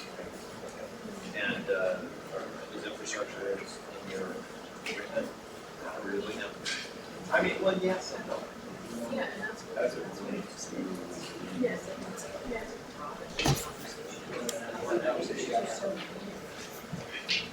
As it relates to resource development. So, yes, but I'm really for.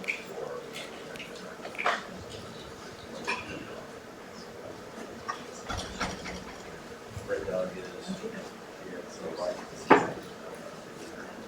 None.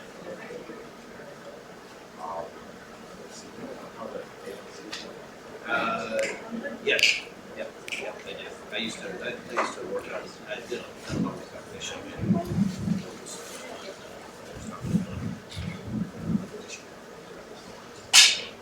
So yeah, we're close to it. Yeah.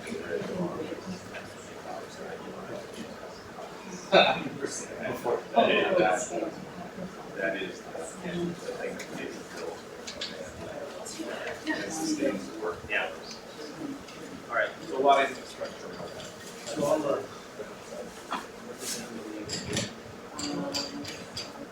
Okay, I'll just give you a call. I'm trying to find you. You have my bag. We'll get together. All right. Good. Yeah. All right.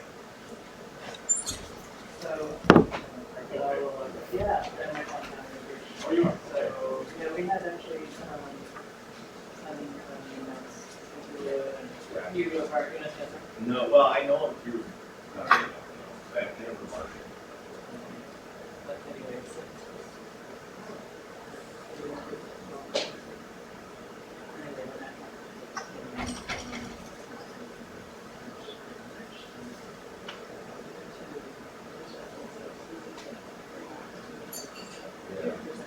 Well, Now we do. and I actually told Mary that, we gotta get married.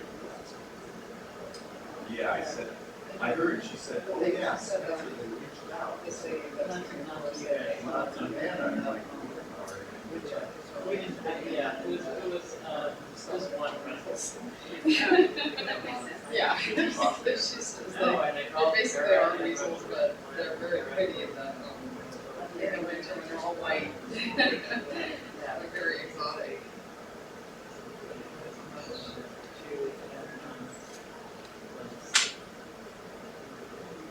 Even houseboats anymore, I guess.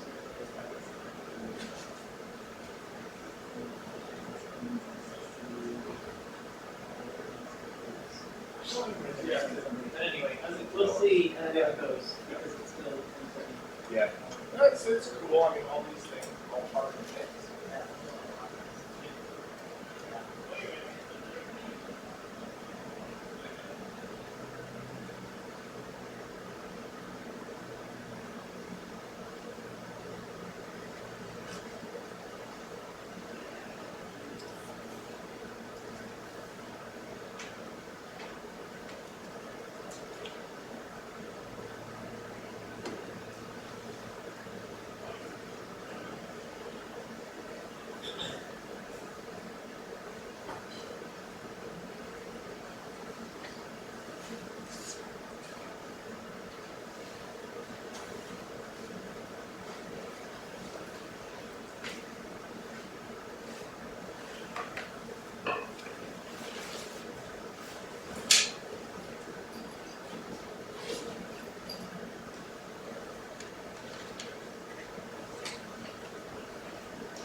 Usually I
It's okay. Good points.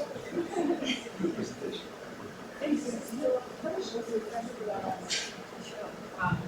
Yeah, it is really, and this week's.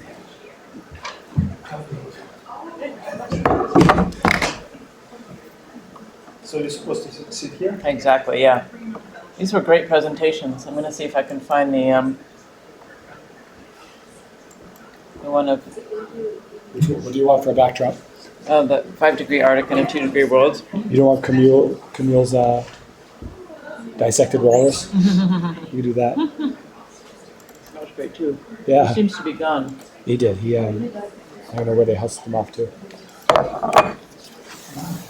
There we go. Cool. It's really, I mean, that's.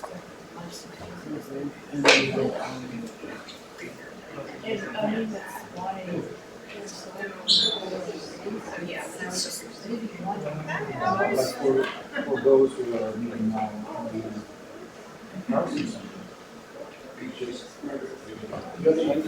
Yep, it's here. Okay.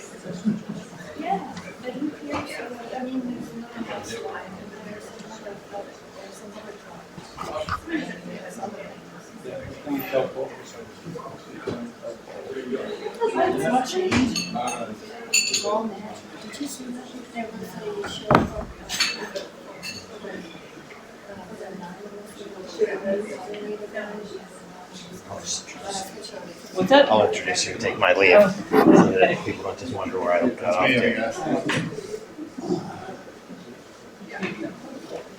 All right, we're going to get started again. And I am going to say goodbye because I actually want to try and get into the ministerial and see if we can have any side conversations on any of this. But I'm going to turn it over to my able colleague, Margaret Williams, who directs our Arctic program out of Anchorage, Alaska. And she is going to moderate the discussion. Hopefully it's going to be open, flowing, and fun and creative. Margaret. Great. And we'll look for some creative solutions from you all. Well, let me start with, we had a few questions for each of our panelists after their presentations. I know there were some questions from the audience.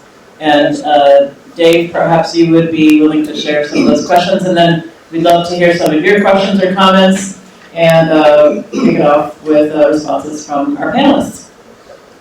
So Dave, in fact, maybe I should hand the microphone to you so you could read the questions online. So we have a question for Vladimir from online.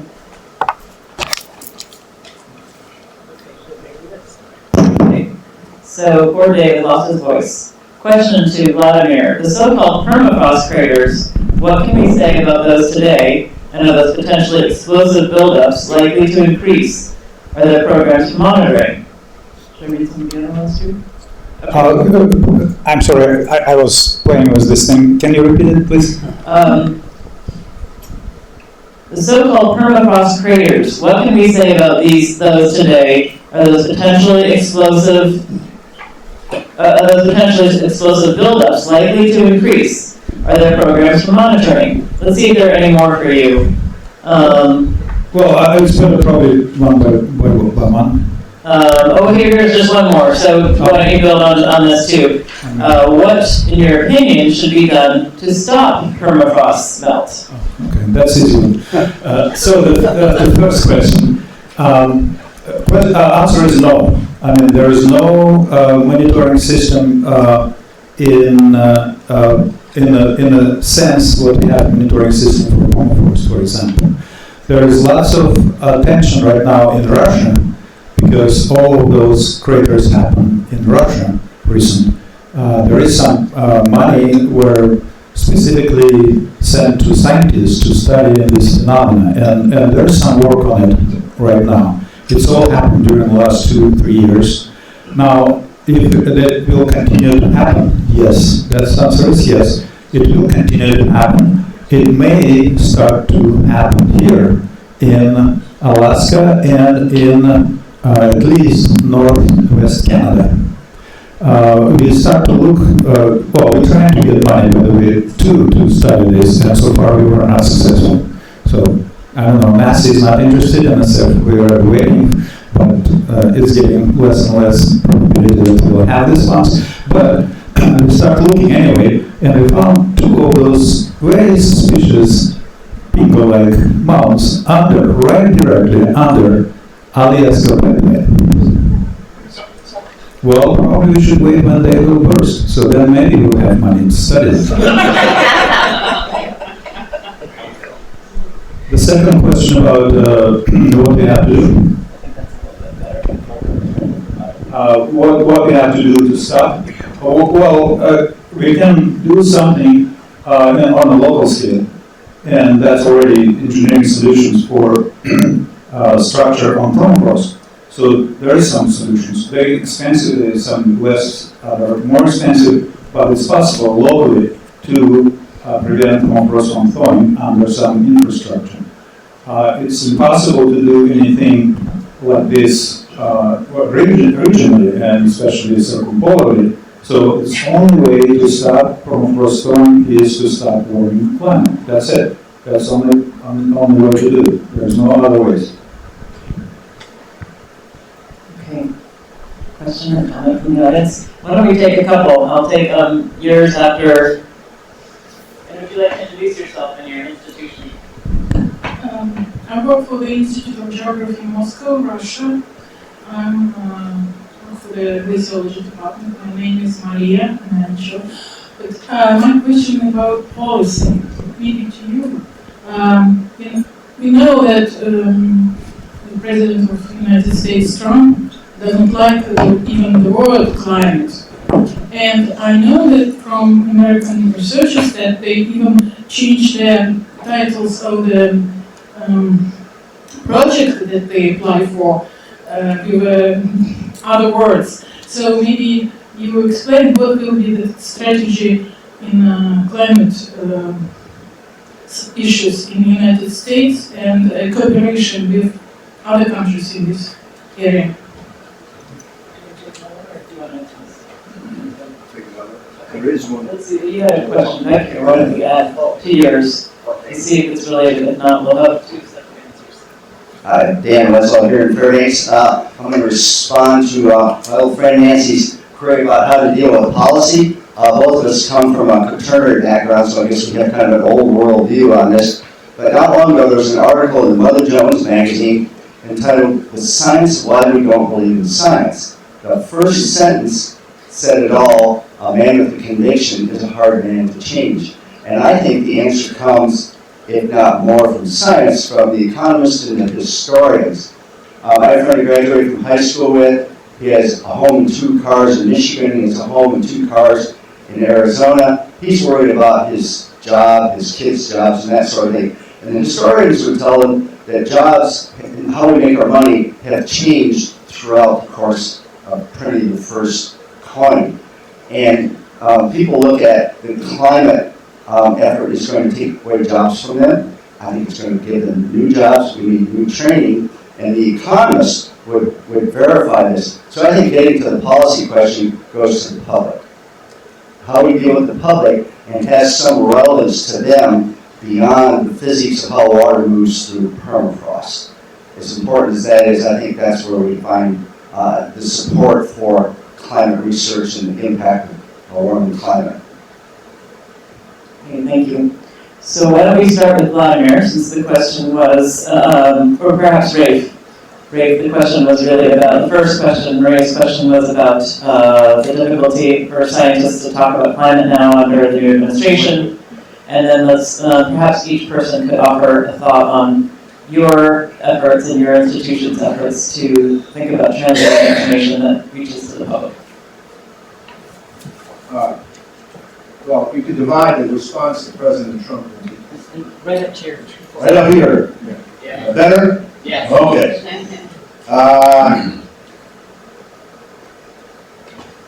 Okay. Part A is encompassing one word: resistance.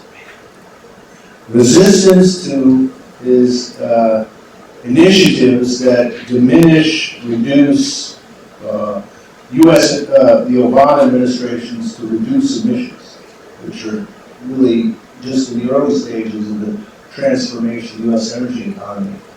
On the other side, as state and local governments, many of them are extremely progressive, and recognize the threat, trying to act, and what is California, the 7th largest economy in the world, or the 5th? There could be no place with more leadership than under Governor Brown. So, and the same is true of many other states and metropolitan areas. So there is, despite Trump's view, and we don't really know what, he changed his mind in under 10 hours, or 5 hours, or 30 minutes. Pardon? Yeah, so who knows what it'll be. After this trip to Europe, I wouldn't be surprised if he stays in Paris, because he's going to get an earful from a lot of people. I just happened, a friend of mine sent me this incredible YouTube from Macron, the new president of France. And Macron said, "Welcome to France." And he was speaking to scientists and innovators. He said, "We are serious about climate change. Come to France. We will welcome you." I mean, it was just astounding to listen to this 20-second pitch. It was something. Good place. Good place, yes.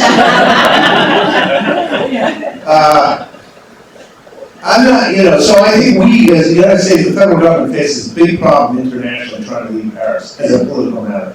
And I think, let me just finish, the message that Secretary Tillerson should take back to the White House from Fairbanks is the unraveling of the Arctic, what it means to the United States, including Florida.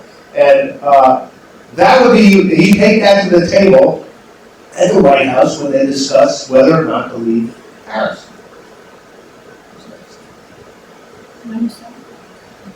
Yeah, just a couple of comments about funding for science in the U.S. So at the Woods Hole Research Center, we're an independent, nonprofit research organization. Almost half of our funding, well, we do climate change, that's us. We can't call it something else really. We do climate change research. And almost half of our funding comes from federal sources, mainly NSF and NASA. So you can imagine we're concerned about what the future may hold and trying to prepare for that uncertainty.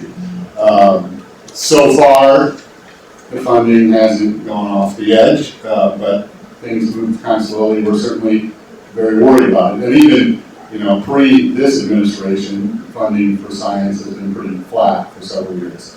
One encouraging thing is that while almost half of our funding comes from federal sources, a bunch of it comes from individual supporters. And I think they are all recognizing that what we do is threatened by the federal funding uncertainty, the administration, and they're already stepping up. So we're, in the short term, we're seeing a bump in our research funding. In the midterm, we're really afraid, and we're doing whatever we can to sort of insulate ourselves against that.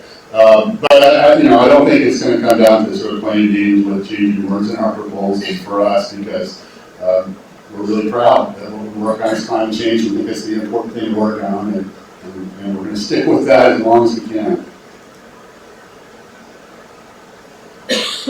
I would just add, wearing my World Wildlife Fund hat, that World Wildlife Fund has we've been working with many businesses throughout the U.S. and other countries to help advise them on how to reduce their carbon footprint and to be more efficient in their various production. And they are interested in doing that because it helps their bottom line, but also they hear from consumers, who are all of us, who care about these sorts of things. And so that is one useful way that people can play a role in your consumer dollars, is looking out for companies that care about their carbon footprint. And they're not able to, they have strategies, they have business plans, they've made commitments to do certain practices that they're not going to suddenly reverse course. So I find that is another area of hope where people can make a difference. Maybe you should address that question about what we do for the public. Yes. I think there's no problem with Alaskans. So you don't have to convince them that it is a problem. So they just see from their everyday life. But of course, from local aids, it's a much more difficult question. And what we can do, well, we try to do what we can. I give interview to all kind of media almost every week, or sometimes when it's something like this, it's maybe 6 times a week. Presented some places to kind of, well, at least to bring knowledge what we have in our community to everybody else. What else can we do? Because we still, this is just a small part of our activities called public service. So it's 10% of money we pay to work. So we try. Maybe somebody professional. I also want to address your comment on the public and maybe tell you a story that is actually a success story that happened when scientists had talked to politicians about something and made it work. For example, 3 decades ago, we discovered the ozone hole. And at that time, scientists discovered it. They figured out what the processes are, that it's the chlorofluorocarbons that do this. They went and worked together with politics and industry to remove those from the production. And the Montreal Protocol was designed. And then if we wouldn't have done that, people have done simulations how the world would look like. We would be in much more trouble right now, because these are greenhouse gases as well, and they are very potent ones. This is a success story that shows that we can actually, we could do this. We can talk, scientists can talk to politics and work together. And I don't know how much the public was even involved in this process. So you can see that there's also the politics and the industry is a very important part here as well.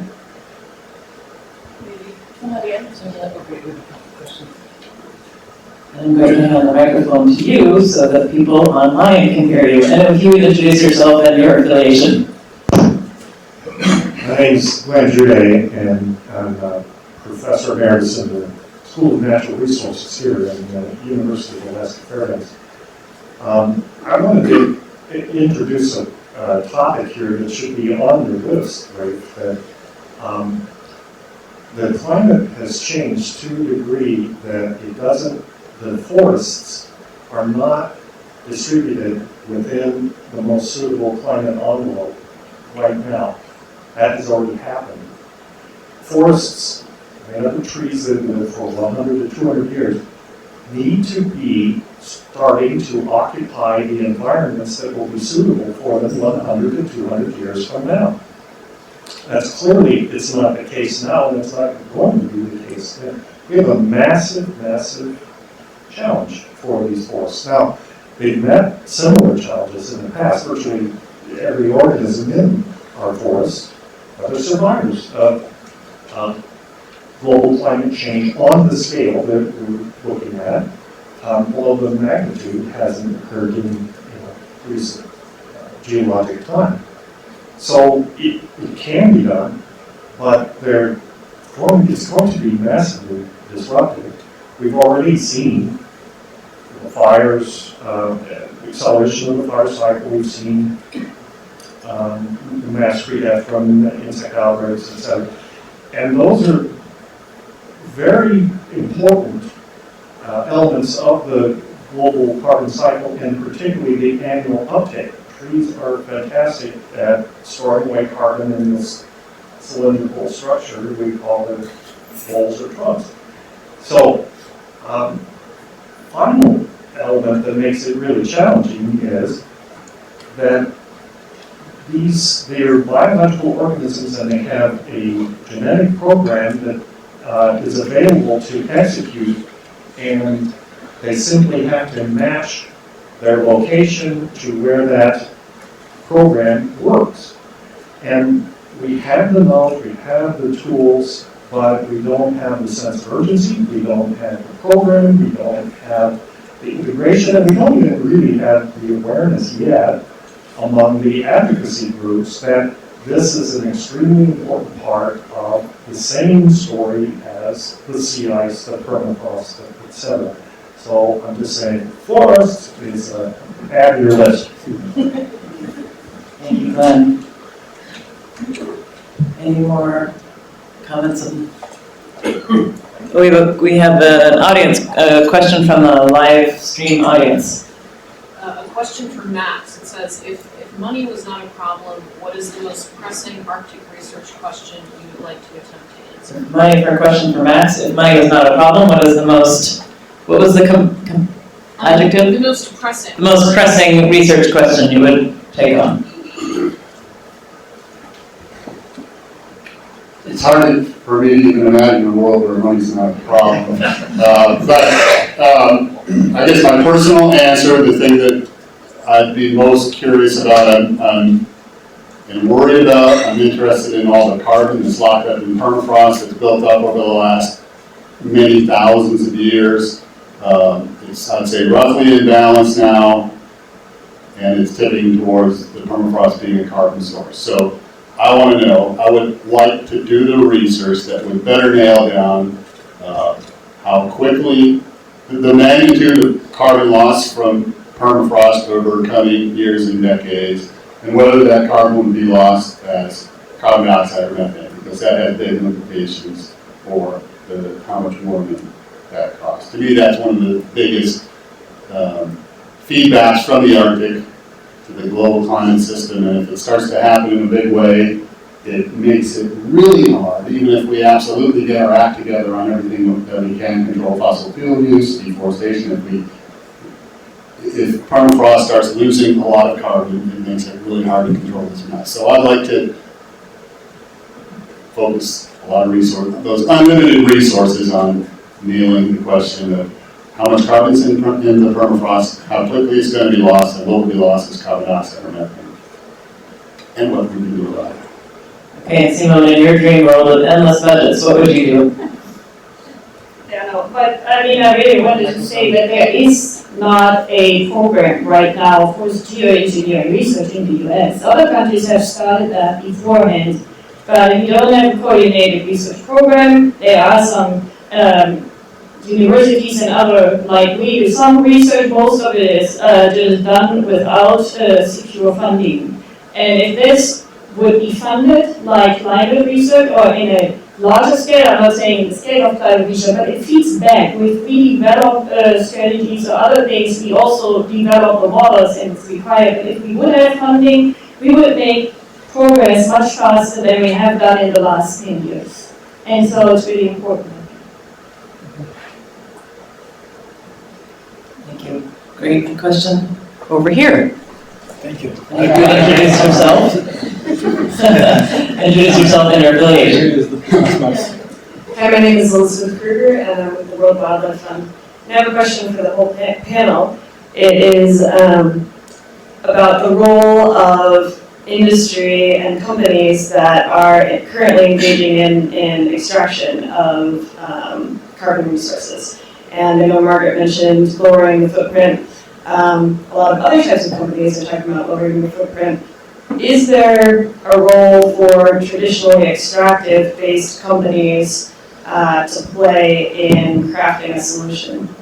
Have you considered that? Okay, how can private industry and the extractive sector help with climate solutions? Let's start with you. Well, it's kind of far from my expertise, but I think they will not do anything if they will not push to do it. And I think the suggestion about, to make some policy in terms of taxing or some other incentives to make this movement to decarbonize all this thing profitable, that's definitely will move them. Otherwise, of course, everybody inertial, and they will do, the same way they did it for many years before, and why they have to change if there will be no profitable things in the end. It was interesting. What came to mind is there's some ways we know don't work. And I speak first for the people of West Virginia. The coal industry in West Virginia, coal companies have resisted environmental regulation forever and always made the case that it's in the interest of the state to do so. Well, now the industry is shrinking radically and their tax revenues are shrinking radically because the industry always maintained the fiction that they could keep all the jobs and the coal production going. So the state is unprepared for the transition that's required. When the state had been, when the companies that allowed the state to get ready and the companies that acknowledge the seriousness of this issue, the state of West Virginia would be in a much better place for an economic transition, instead of being a center of resistance. And this is the coal industry, the companies that did this. The miners still lost their jobs, and by backing the industry, the companies, there was of no benefit ultimately, or very little. That's the wrong way. The right way is to acknowledge the threat, acknowledge the risk, know it's coming, get the right policies in place, and part of the right policies, as somebody said, is the transitional question. Because some of these industries are going to have to fold up.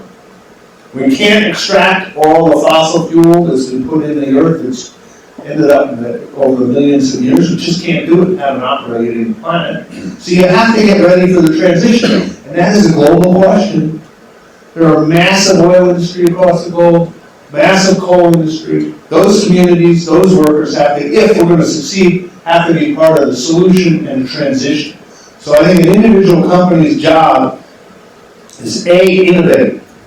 Bring us new technology. They do it all the time, and they got to find out that it's in their sort of financial interest to do so. And I think that's happening. So, and then secondly, if they're extractive, i.e., let's say they're a carbon fuel industry, acknowledge the issue, get ready for the transition, and get out of the way of solving the problem, because it's in the planet, it's in humanity's interest to solve this problem.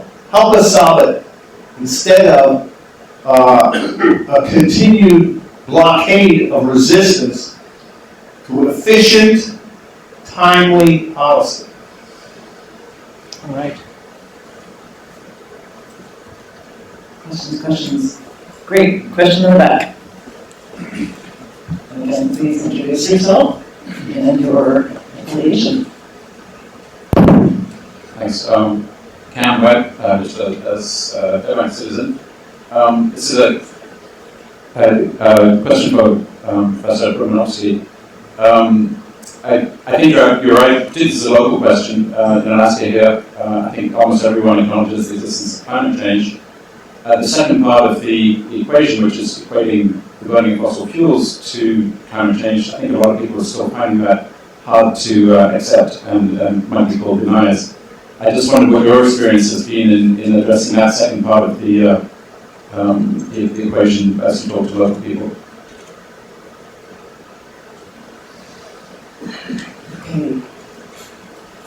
Addressing the second equation of what to do. Well, I don't have an answer definitely. And when we talk about local problems, I can give them some suggestions how to keep their structure more stable. Say, simple ones. Don't let water under your house on piles. And so some kind of straightforward answers. But in terms of global things, well, what I can say, I don't know, use more solar energy if it's possible. But it's really not my question. So I cannot help this one too much. Sorry. Well, it may be really hard to believe. The argument is always the climate is changing, but is it caused by humans? And that's why we use climate models. We can actually, this very simple process of saying we run a climate model in the future, or even what happened in present day, the increase already, with the only natural sources, and we can run it with the anthropogenic sources on top of it. And it's really amazing to see what happens, because the temperatures would actually not have been risen like now. They would slowly go down again at this point. But if we add the anthropogenic forcings, you see that increase. And so the models, the science, the physics really show that that's anthropogenic climate change, and there's no doubt about it. I don't know how to demonstrate it differently. And if anybody has a good idea to tell these people how to demonstrate it better than with these model simulations, for example, to see the change. But that is unprecedented. That's really something we have to work on, I agree. I'm going to pose a question to the audience, but so while you're thinking of your responses, I'll also have a question for Vladimir. But perhaps it would be great to hear, interesting to hear from any of you all if you have found maybe your skepticism or your thoughts about something you could do, or some messages that have resonated with you. That would be fascinating to hear what has been effective in your learning about this topic. And so think about that, and we'd love to hear from any of you. And meanwhile, I have a question more about the science of and the ecosystem processes connected with permafrost loss. So we've heard a lot about the warming temperatures in interior Alaska leading to the desiccation of a number of lakes. So some lakes are just almost disappearing. I forget what the actual statistics are. But, and these are in northern areas where permafrost is. So, well, how does that work? Are these, I mean, what is the kind of trajectory for the hydrology of places that are both drying and permafrost is thawing? Can you talk a little bit about that? Sure, it's more regional kind of impact, but it's definitely already very well established. So this thawing of permafrost hydrology change for sure, and in both ways, by the way. At some situation where drainage conditions improving because of thawing permafrost, the surface can get more dry. But at the same time, in some low places where permafrost is thawing and surface subsiding, the surface can go under ground water level, and then you will develop wetland on a place where it was nice and perfect birch forest, like you look at the place behind the Kramer's here. So it goes in both ways, and of course the changes in hydrology have also feedback to changes in permafrost. So it's all related systems. One of this you mentioned, drying of lakes. It's very common, especially in the northwest of Alaska. It's not only impacting ecosystem, but also people who live there, because many local communities, the water from lakes was used as a water source, main water source, and it's usually one good lake with good water quality, good pipe to tanks and so on. This lake will disappear. It's huge, investment to move all this the water kind of water supply system to another lake, and this lake can disappear as well. So it's not only ecosystem which are impacted, but also infrastructure, which is very, very important for local communities. And if we're talking about changes hydrology and ecosystem, well, ecosystem is very adaptive. So there will be some losers, of course, but there will be some species which will gain. And eventually, it's very flexible. Infrastructure is much more rigid, and any changes is bad for infrastructure. So you have to think always about not just ecosystem, but probably infrastructure is much more vulnerable, really.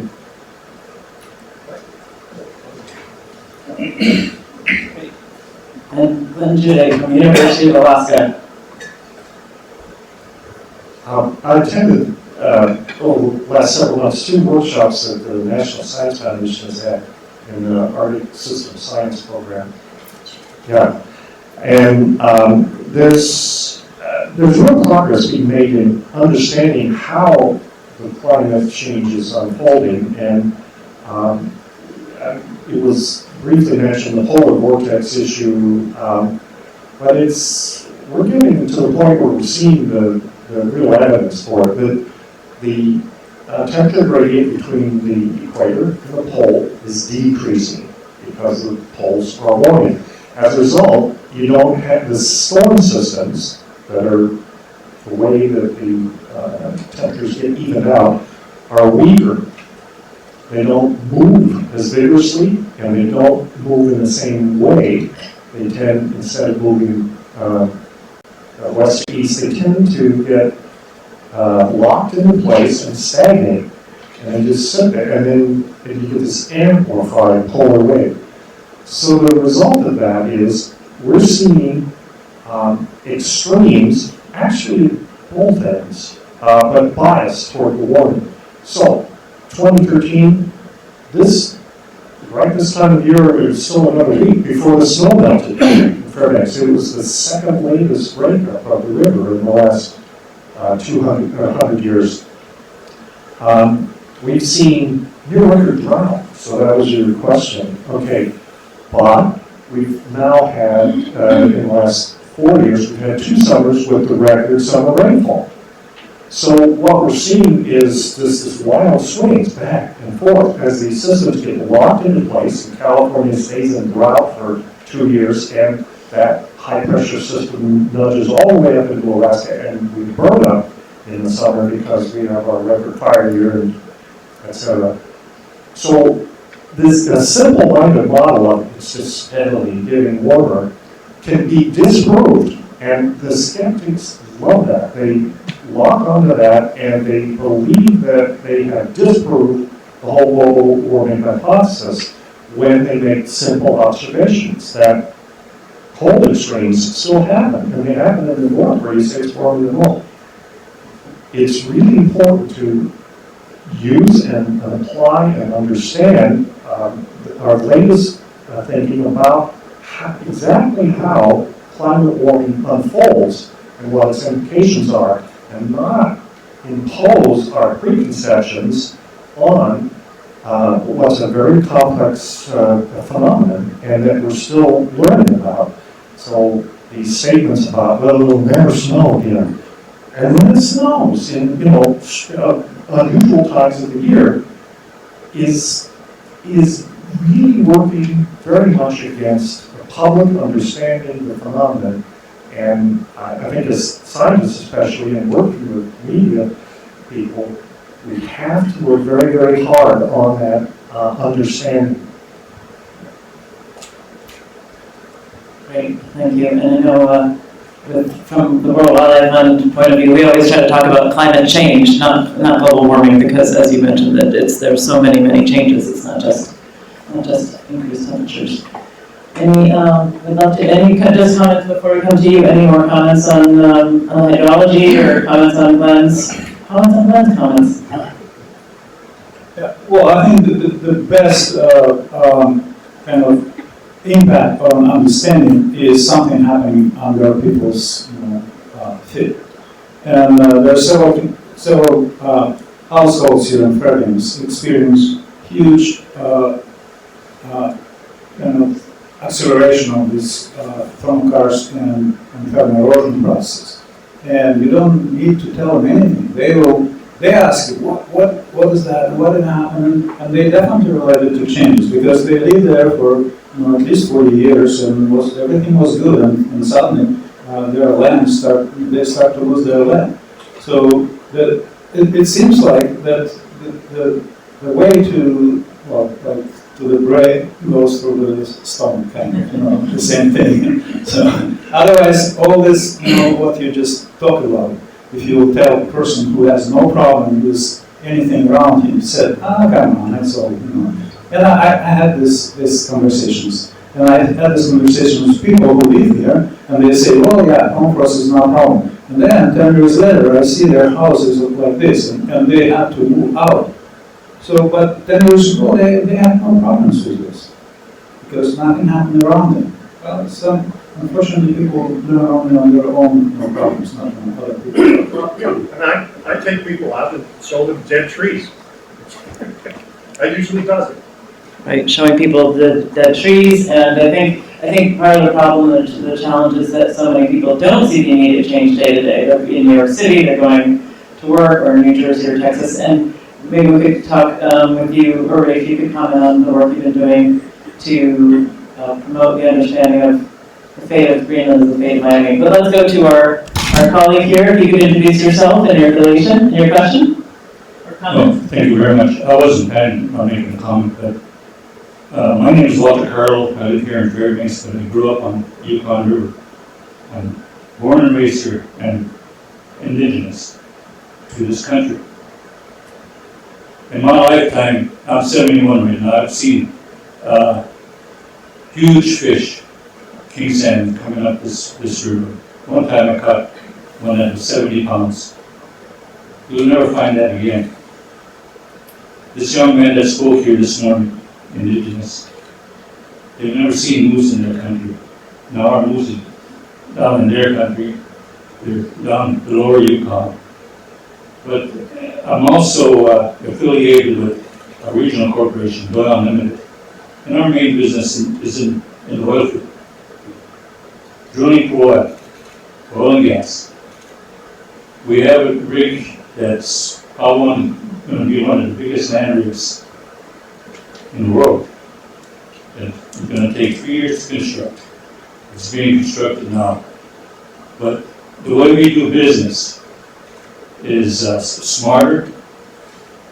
A lot of these roads up north and footprints for drilling pads have shrunk immensely from the big footprints that was in the past. So we're doing our part, and even we're into construction of pipelines. So we have to think smarter on how we construct those pipelines. It's all amounts to finances and the country we live in. We still want to live here. We want to diversify, but anywhere we want to diversify to or transform to, no matter where on this planet, we're faced with some of the same issues, because every place is changing. So that's what I have to say. Thank you. Thank you, Walter. A good perspective on how things are changing right before your very eyes. Ray, did you want to comment either on this or on, okay. Question from Grace. Another question or comment or something you'd like to share in your experience? Hi, I'm April Melvin from the Polar Research Board at the National Academies. And much of what we've heard today has sort of been the doom and gloom scenario that's facing us. And I think in this kind of audience, talking about it in this light, we're very receptive to it and we acknowledge the science and what's occurring. And I was just wondering, in your experience communicating with a general public audience that might be terrified by this, have you found ways to maybe not spin it positively, but convey it in a way that is more receptive and not so terrifying to them?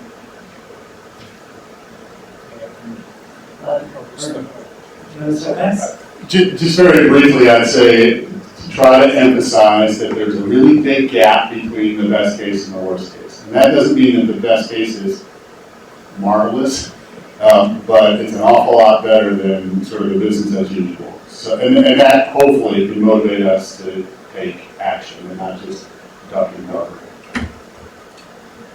In terms of giving more objective picture of changes, I think the most important way to do it to give people who live on this changing land power of see what is going on. So empower them to get information firsthand, not reading newspapers, which are always alarming because you have to sell these newspapers. But in this case, in terms of Permafrost, we try to do, we try to push this possibility for communities to do observations by themselves and see if temperature in Permafrost is not changing in this area. So they shouldn't worry right now. I think in general they should worry, and if climate will change and so, but at least for now they know that there's not much changes. If it's changing, then they have to do something, and very quickly. And I think it's a very good example of Kenji Ishikawa. I don't know if you know about this tunnel man, but he's a very interesting person, but yeah, it's good if you talk about he's here in Fairbanks. He's actually raising reindeers to use them for travel from village to village and do this kind of work. He put at the school, at local schools, he put some measurements devices to measure temperature in the summer thaw, and pretty much in each school in Alaska. This way he provides information and ability to collect this information for the local people, and then based on this information and also teach them how to read this, how to understand this, and then, which is pretty straightforward. And then they have this data, and they can say themselves if they should worry a lot about it or they can worry a little bit later. I think empowering people to get information firsthand, not from somewhere. It's a very, very important thing to do. And it's very in the very beginning, actually, the process. Very beginning. But the development of all measuring technology right now is such that technically it's no problem. So Kenji works with high school kids, and they do it, no problem. So. Yeah, I agree. It's very easy to get very pessimistic, especially listening to this and to the outlook. Although I think we have to also see that there's still a lot of hope and that we have achieved a lot still. I mean, the Paris Agreement was a great success. And we have to see that we still can do a lot. And as you said, there's a difference between the low and the high scenario. That means we have to act now. And even this workshop today is already a success that we talk about this and that we try to really look at the Arctic as an example to do something. So I mean, I think we can all do something and we can do our own things. We can conserve energy and we can talk to people and everybody can just say it's still hope to change things. And we can develop the technologies, that's what I said. There is another opportunity that may be there, but we have to put the resources in it as well. Just sort of, I would rather think that there's a different word between doom and gloom and, because the other side of the issue is overselling optimism. And I watch people do that. It's hard to not do that. I mean, the difference between the high scenario and the low scenario is real and important. So I mean that's valid. And at the same time, not at the same time, but there's a real need to be realistic about what's required. So I'm sort of come around and trying to use the term realism and face up to the scale, the size, the unprecedented nature of the problem and what's required. Because without a realistic view of the issue, we're going to, you get into more and more trouble. You don't convey what's required if you're overly optimistic. On the other hand, if you chase people out of the room because you're doom and gloom, you don't get anywhere either. So.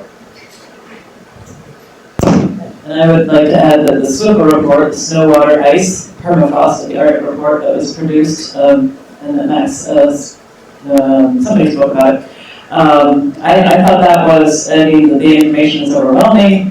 At the same time, the message was, if we take action now, we will have a much better scenario in 50 years. So we have to wait. And I think that's one of the greatest challenges of communication, because we like instant gratification, we text, we like instant solutions. And so to get people to think in that long-term way, I think is a challenge. But at the same time, that was really, really important. And I thought that was a really big success to have those climate scientists say, we need leadership. And I really commend the authors of the SWIPA report, and Martin Forsius spoke at the senior Arctic officials meeting of the Arctic Council in Juneau, in March, and he spoke really strongly to the Arctic leaders and said, this is an opportunity to act. And last year, during the Arctic Council, in the senior Arctic official meeting that took place here in Fairbanks in March, the Haldor Thorgrilson, the UN United Nations Convention on Climate Change, I think he's the director. Anyway, it was as though he was reaching out to the senior Arctic officials and shaking them by the shoulders and saying, people, we need to act. So I think more and more scientists are stepping out, as we saw with the Science March, and that's really important. And I also wanted to say that at the Arctic Council, and the fact that the Arctic Council is still a place of dialogue, and our countries are working together, and we're really looking forward to seeing what the ministerial declaration says today, because there's a lot of intrigue and drama about what will be said about climate change in Paris. But I think the fact that our 8 countries are working together, and we have many observer countries. If we take the observer countries, the 12 observer countries, and the 8 Arctic countries, together those nations represent 80% of the world's carbon emissions, which is a huge opportunity to get things done. And so I'm really pleased that the Arctic Council is moving into a more decision-making, kind of cooperative, action-oriented body. Any questions from our online audience? Oh, great. We'll come to you, and then if you could introduce yourself, sir, and your question or comment. I'm Carl Dunson. I've been with the Emeritus Professor of Geophysical Institute here. My impression as I listen to this reminds me of a good experience I had some years ago on Buckminster Fuller, visited the campus here. One of my close friends in the chemistry department was his host, and we had some interesting little small room chats with him. He's the one who coined the expression spaceship Earth. The point is, we've got a certain amount of fossil fuel here. We're using it up at an exponentially increasing rate, and there's a fixed amount. So we're going to run out of it. And a lot of people deny this. It will happen. It's a question not of if, but when. And preparing for this, and using the energy we have now to prepare for how we use the current income from the sun, which drives the wind and the currents. I mean, there's a lot of energy that we get coming in. We are, I think, the success of the internal combustion engine may have held us back in the sense that it works so well, even though it's only 30% efficient. But we haven't really worked at what we're going to do when we run out of this. We're just dealing with a symptom of the problem, mainly the exhaust that we throw into the atmosphere by treating the atmosphere and the ocean like sewers. That's biting us. But in the long run, we've got to figure a way to come off this high that we're on of using fossil fuels that are limited. Thank you. Excellent point. Why don't we take this over to our colleague here? I think this will be the last question, unless anybody's really just burning with a key question or comment. We'll take your question, and then I'll ask the panelists to each have a closing statement, brief one. My name is Ron Smith. I'm another emeritus faculty from the university here in Fairbanks, biology, and I think like a scientist. But I want to point out that there are a bunch of non-science ways of thinking that need to be brought to the fore. For instance, my notion of what's happening with shrubification of the Arctic, with the migration of tree line to higher altitudes on alpine tundra, and other issues, the redistribution of trees in this landscape, suggests to me that we may be seeing the end of some things that scientists in their scientific mode would say is neither good or bad. We could be facing the end of caribou. If their habitat disappears from Alaska, they will disappear. And anybody that values caribou from any other system of thinking besides science will be diminished. Whether that's an economic interest, a cultural interest, an aesthetic, perhaps even a religious connection, they'll be gone. And I would think that the Russians would be feeling some of these same feelings, thought processes. There are other value systems besides science, and certainly there are other value systems besides money. And we've got to learn to value those other systems and not have money drive this world to extinction. That is a really helpful and great comment, in my opinion. Any reactions to that?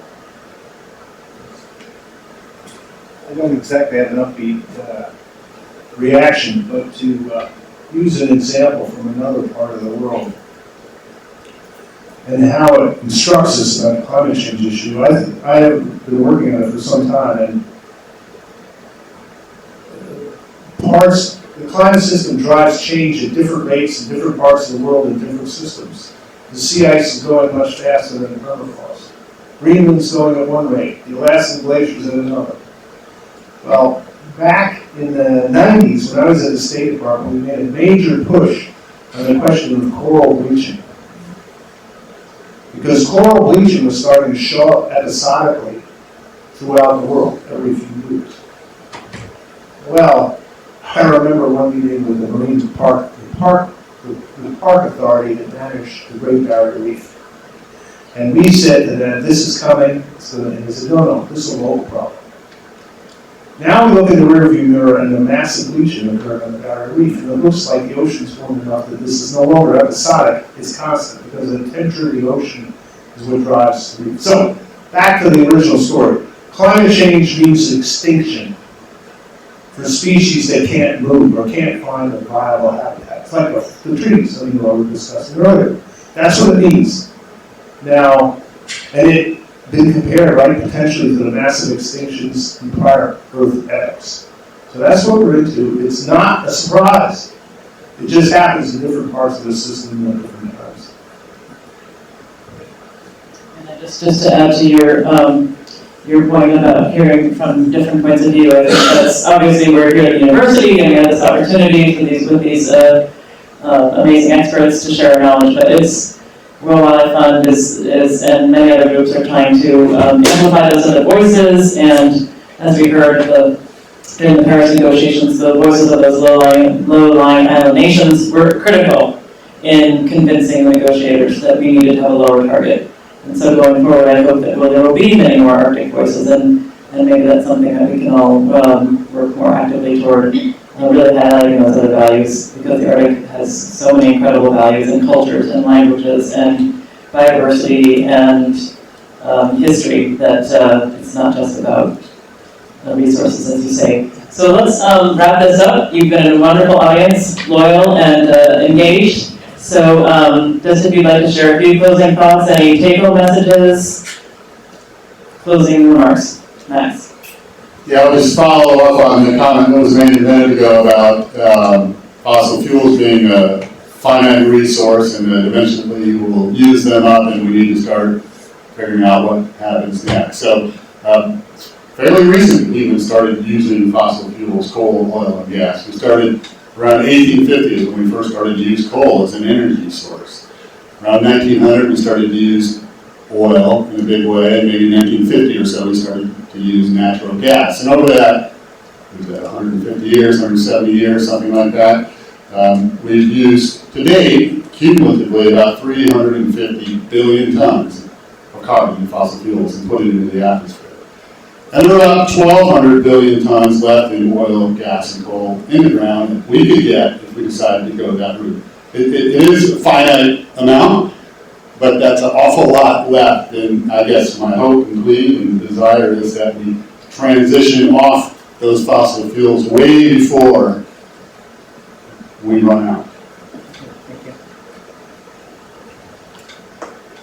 Oh, I think the topic of this discussion was impact of Arctic on globe, and it's understandable because of the we are here to help some politicians and big stakeholders to pay more attention to the Arctic. And at the end, it's all money again. But I think we should also think about local and regional impacts. They're much less maybe profitable, talking about money. You may not get lots of funding for that, but I think it's as important as local impacts. And we have whole suite of local and regional impacts of changing our system, Arctic system, which will affect people locally and regionally. And we have to remember it, and we have to push for that. It's maybe more difficult to bring attention of outside world for that, but for people who live in this environment, it's the most important thing, much more important than global consequences. Yeah, thanks for the great discussion. I think we said a lot, and maybe just to iterate, it is really important to understand that the climate is changing. I've no doubt that people see this in this place. Then we have to communicate to other places that don't see it so much. And really don't keep our eyes closed for things that may be important to develop and to do. And although I don't want to promote really these technologies, I think we may have an opportunity and not forget that research could be quite helpful to continue this. Yeah, thanks, Margaret. I would just say I take back from the Arctic Council meeting here that the Arctic, and climate change in the Arctic is a major driver of a global solution, because nowhere on Earth is it more apparent that the climate is changing with fundamental impacts globally. So the Arctic is such a visible, apparent area of climate change that in the coming year or two it has to become a driver of the global solution. Okay, and on that note, I want to thank our panelists and thank all of you. And we'll be around for a few minutes if you want to have one-on-one conversations. Thank you.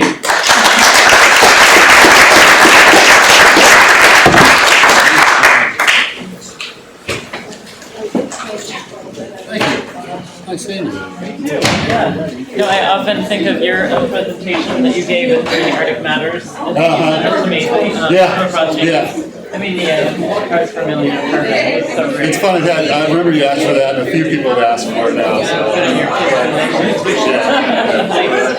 What was your name again? Ron. Yeah. Billion. Yeah.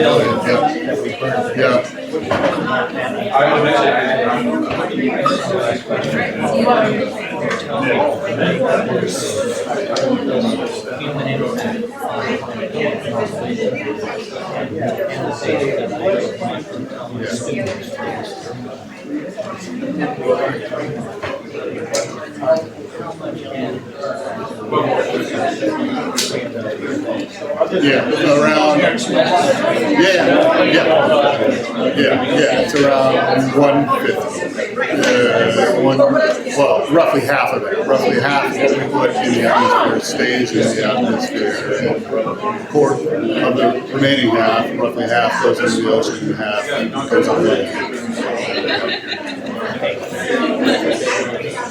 All right. I think the other part, when I talk to people who are skeptical about these things, I try to go back to the point where everyone agrees. So basically, there's no argument carbon dioxide is a greenhouse gas.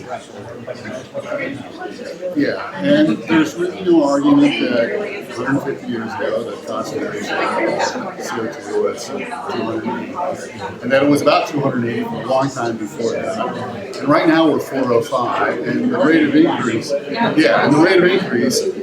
matches up really nicely with how much carbon we're putting into the atmosphere through burning fossil fuels. So to get to the point where you say that CO2 is a greenhouse gas, we're putting 350 billion tons in the atmosphere. Some of it's staying there, some of it's not. But it's not causing warming. You've got a lot of explaining to do. How this would not cause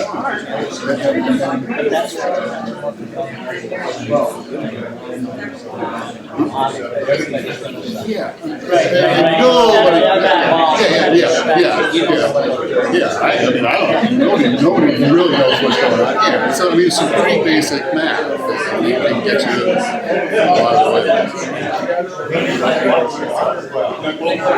Thank you for coming. Thank you. We gotta get that next generation.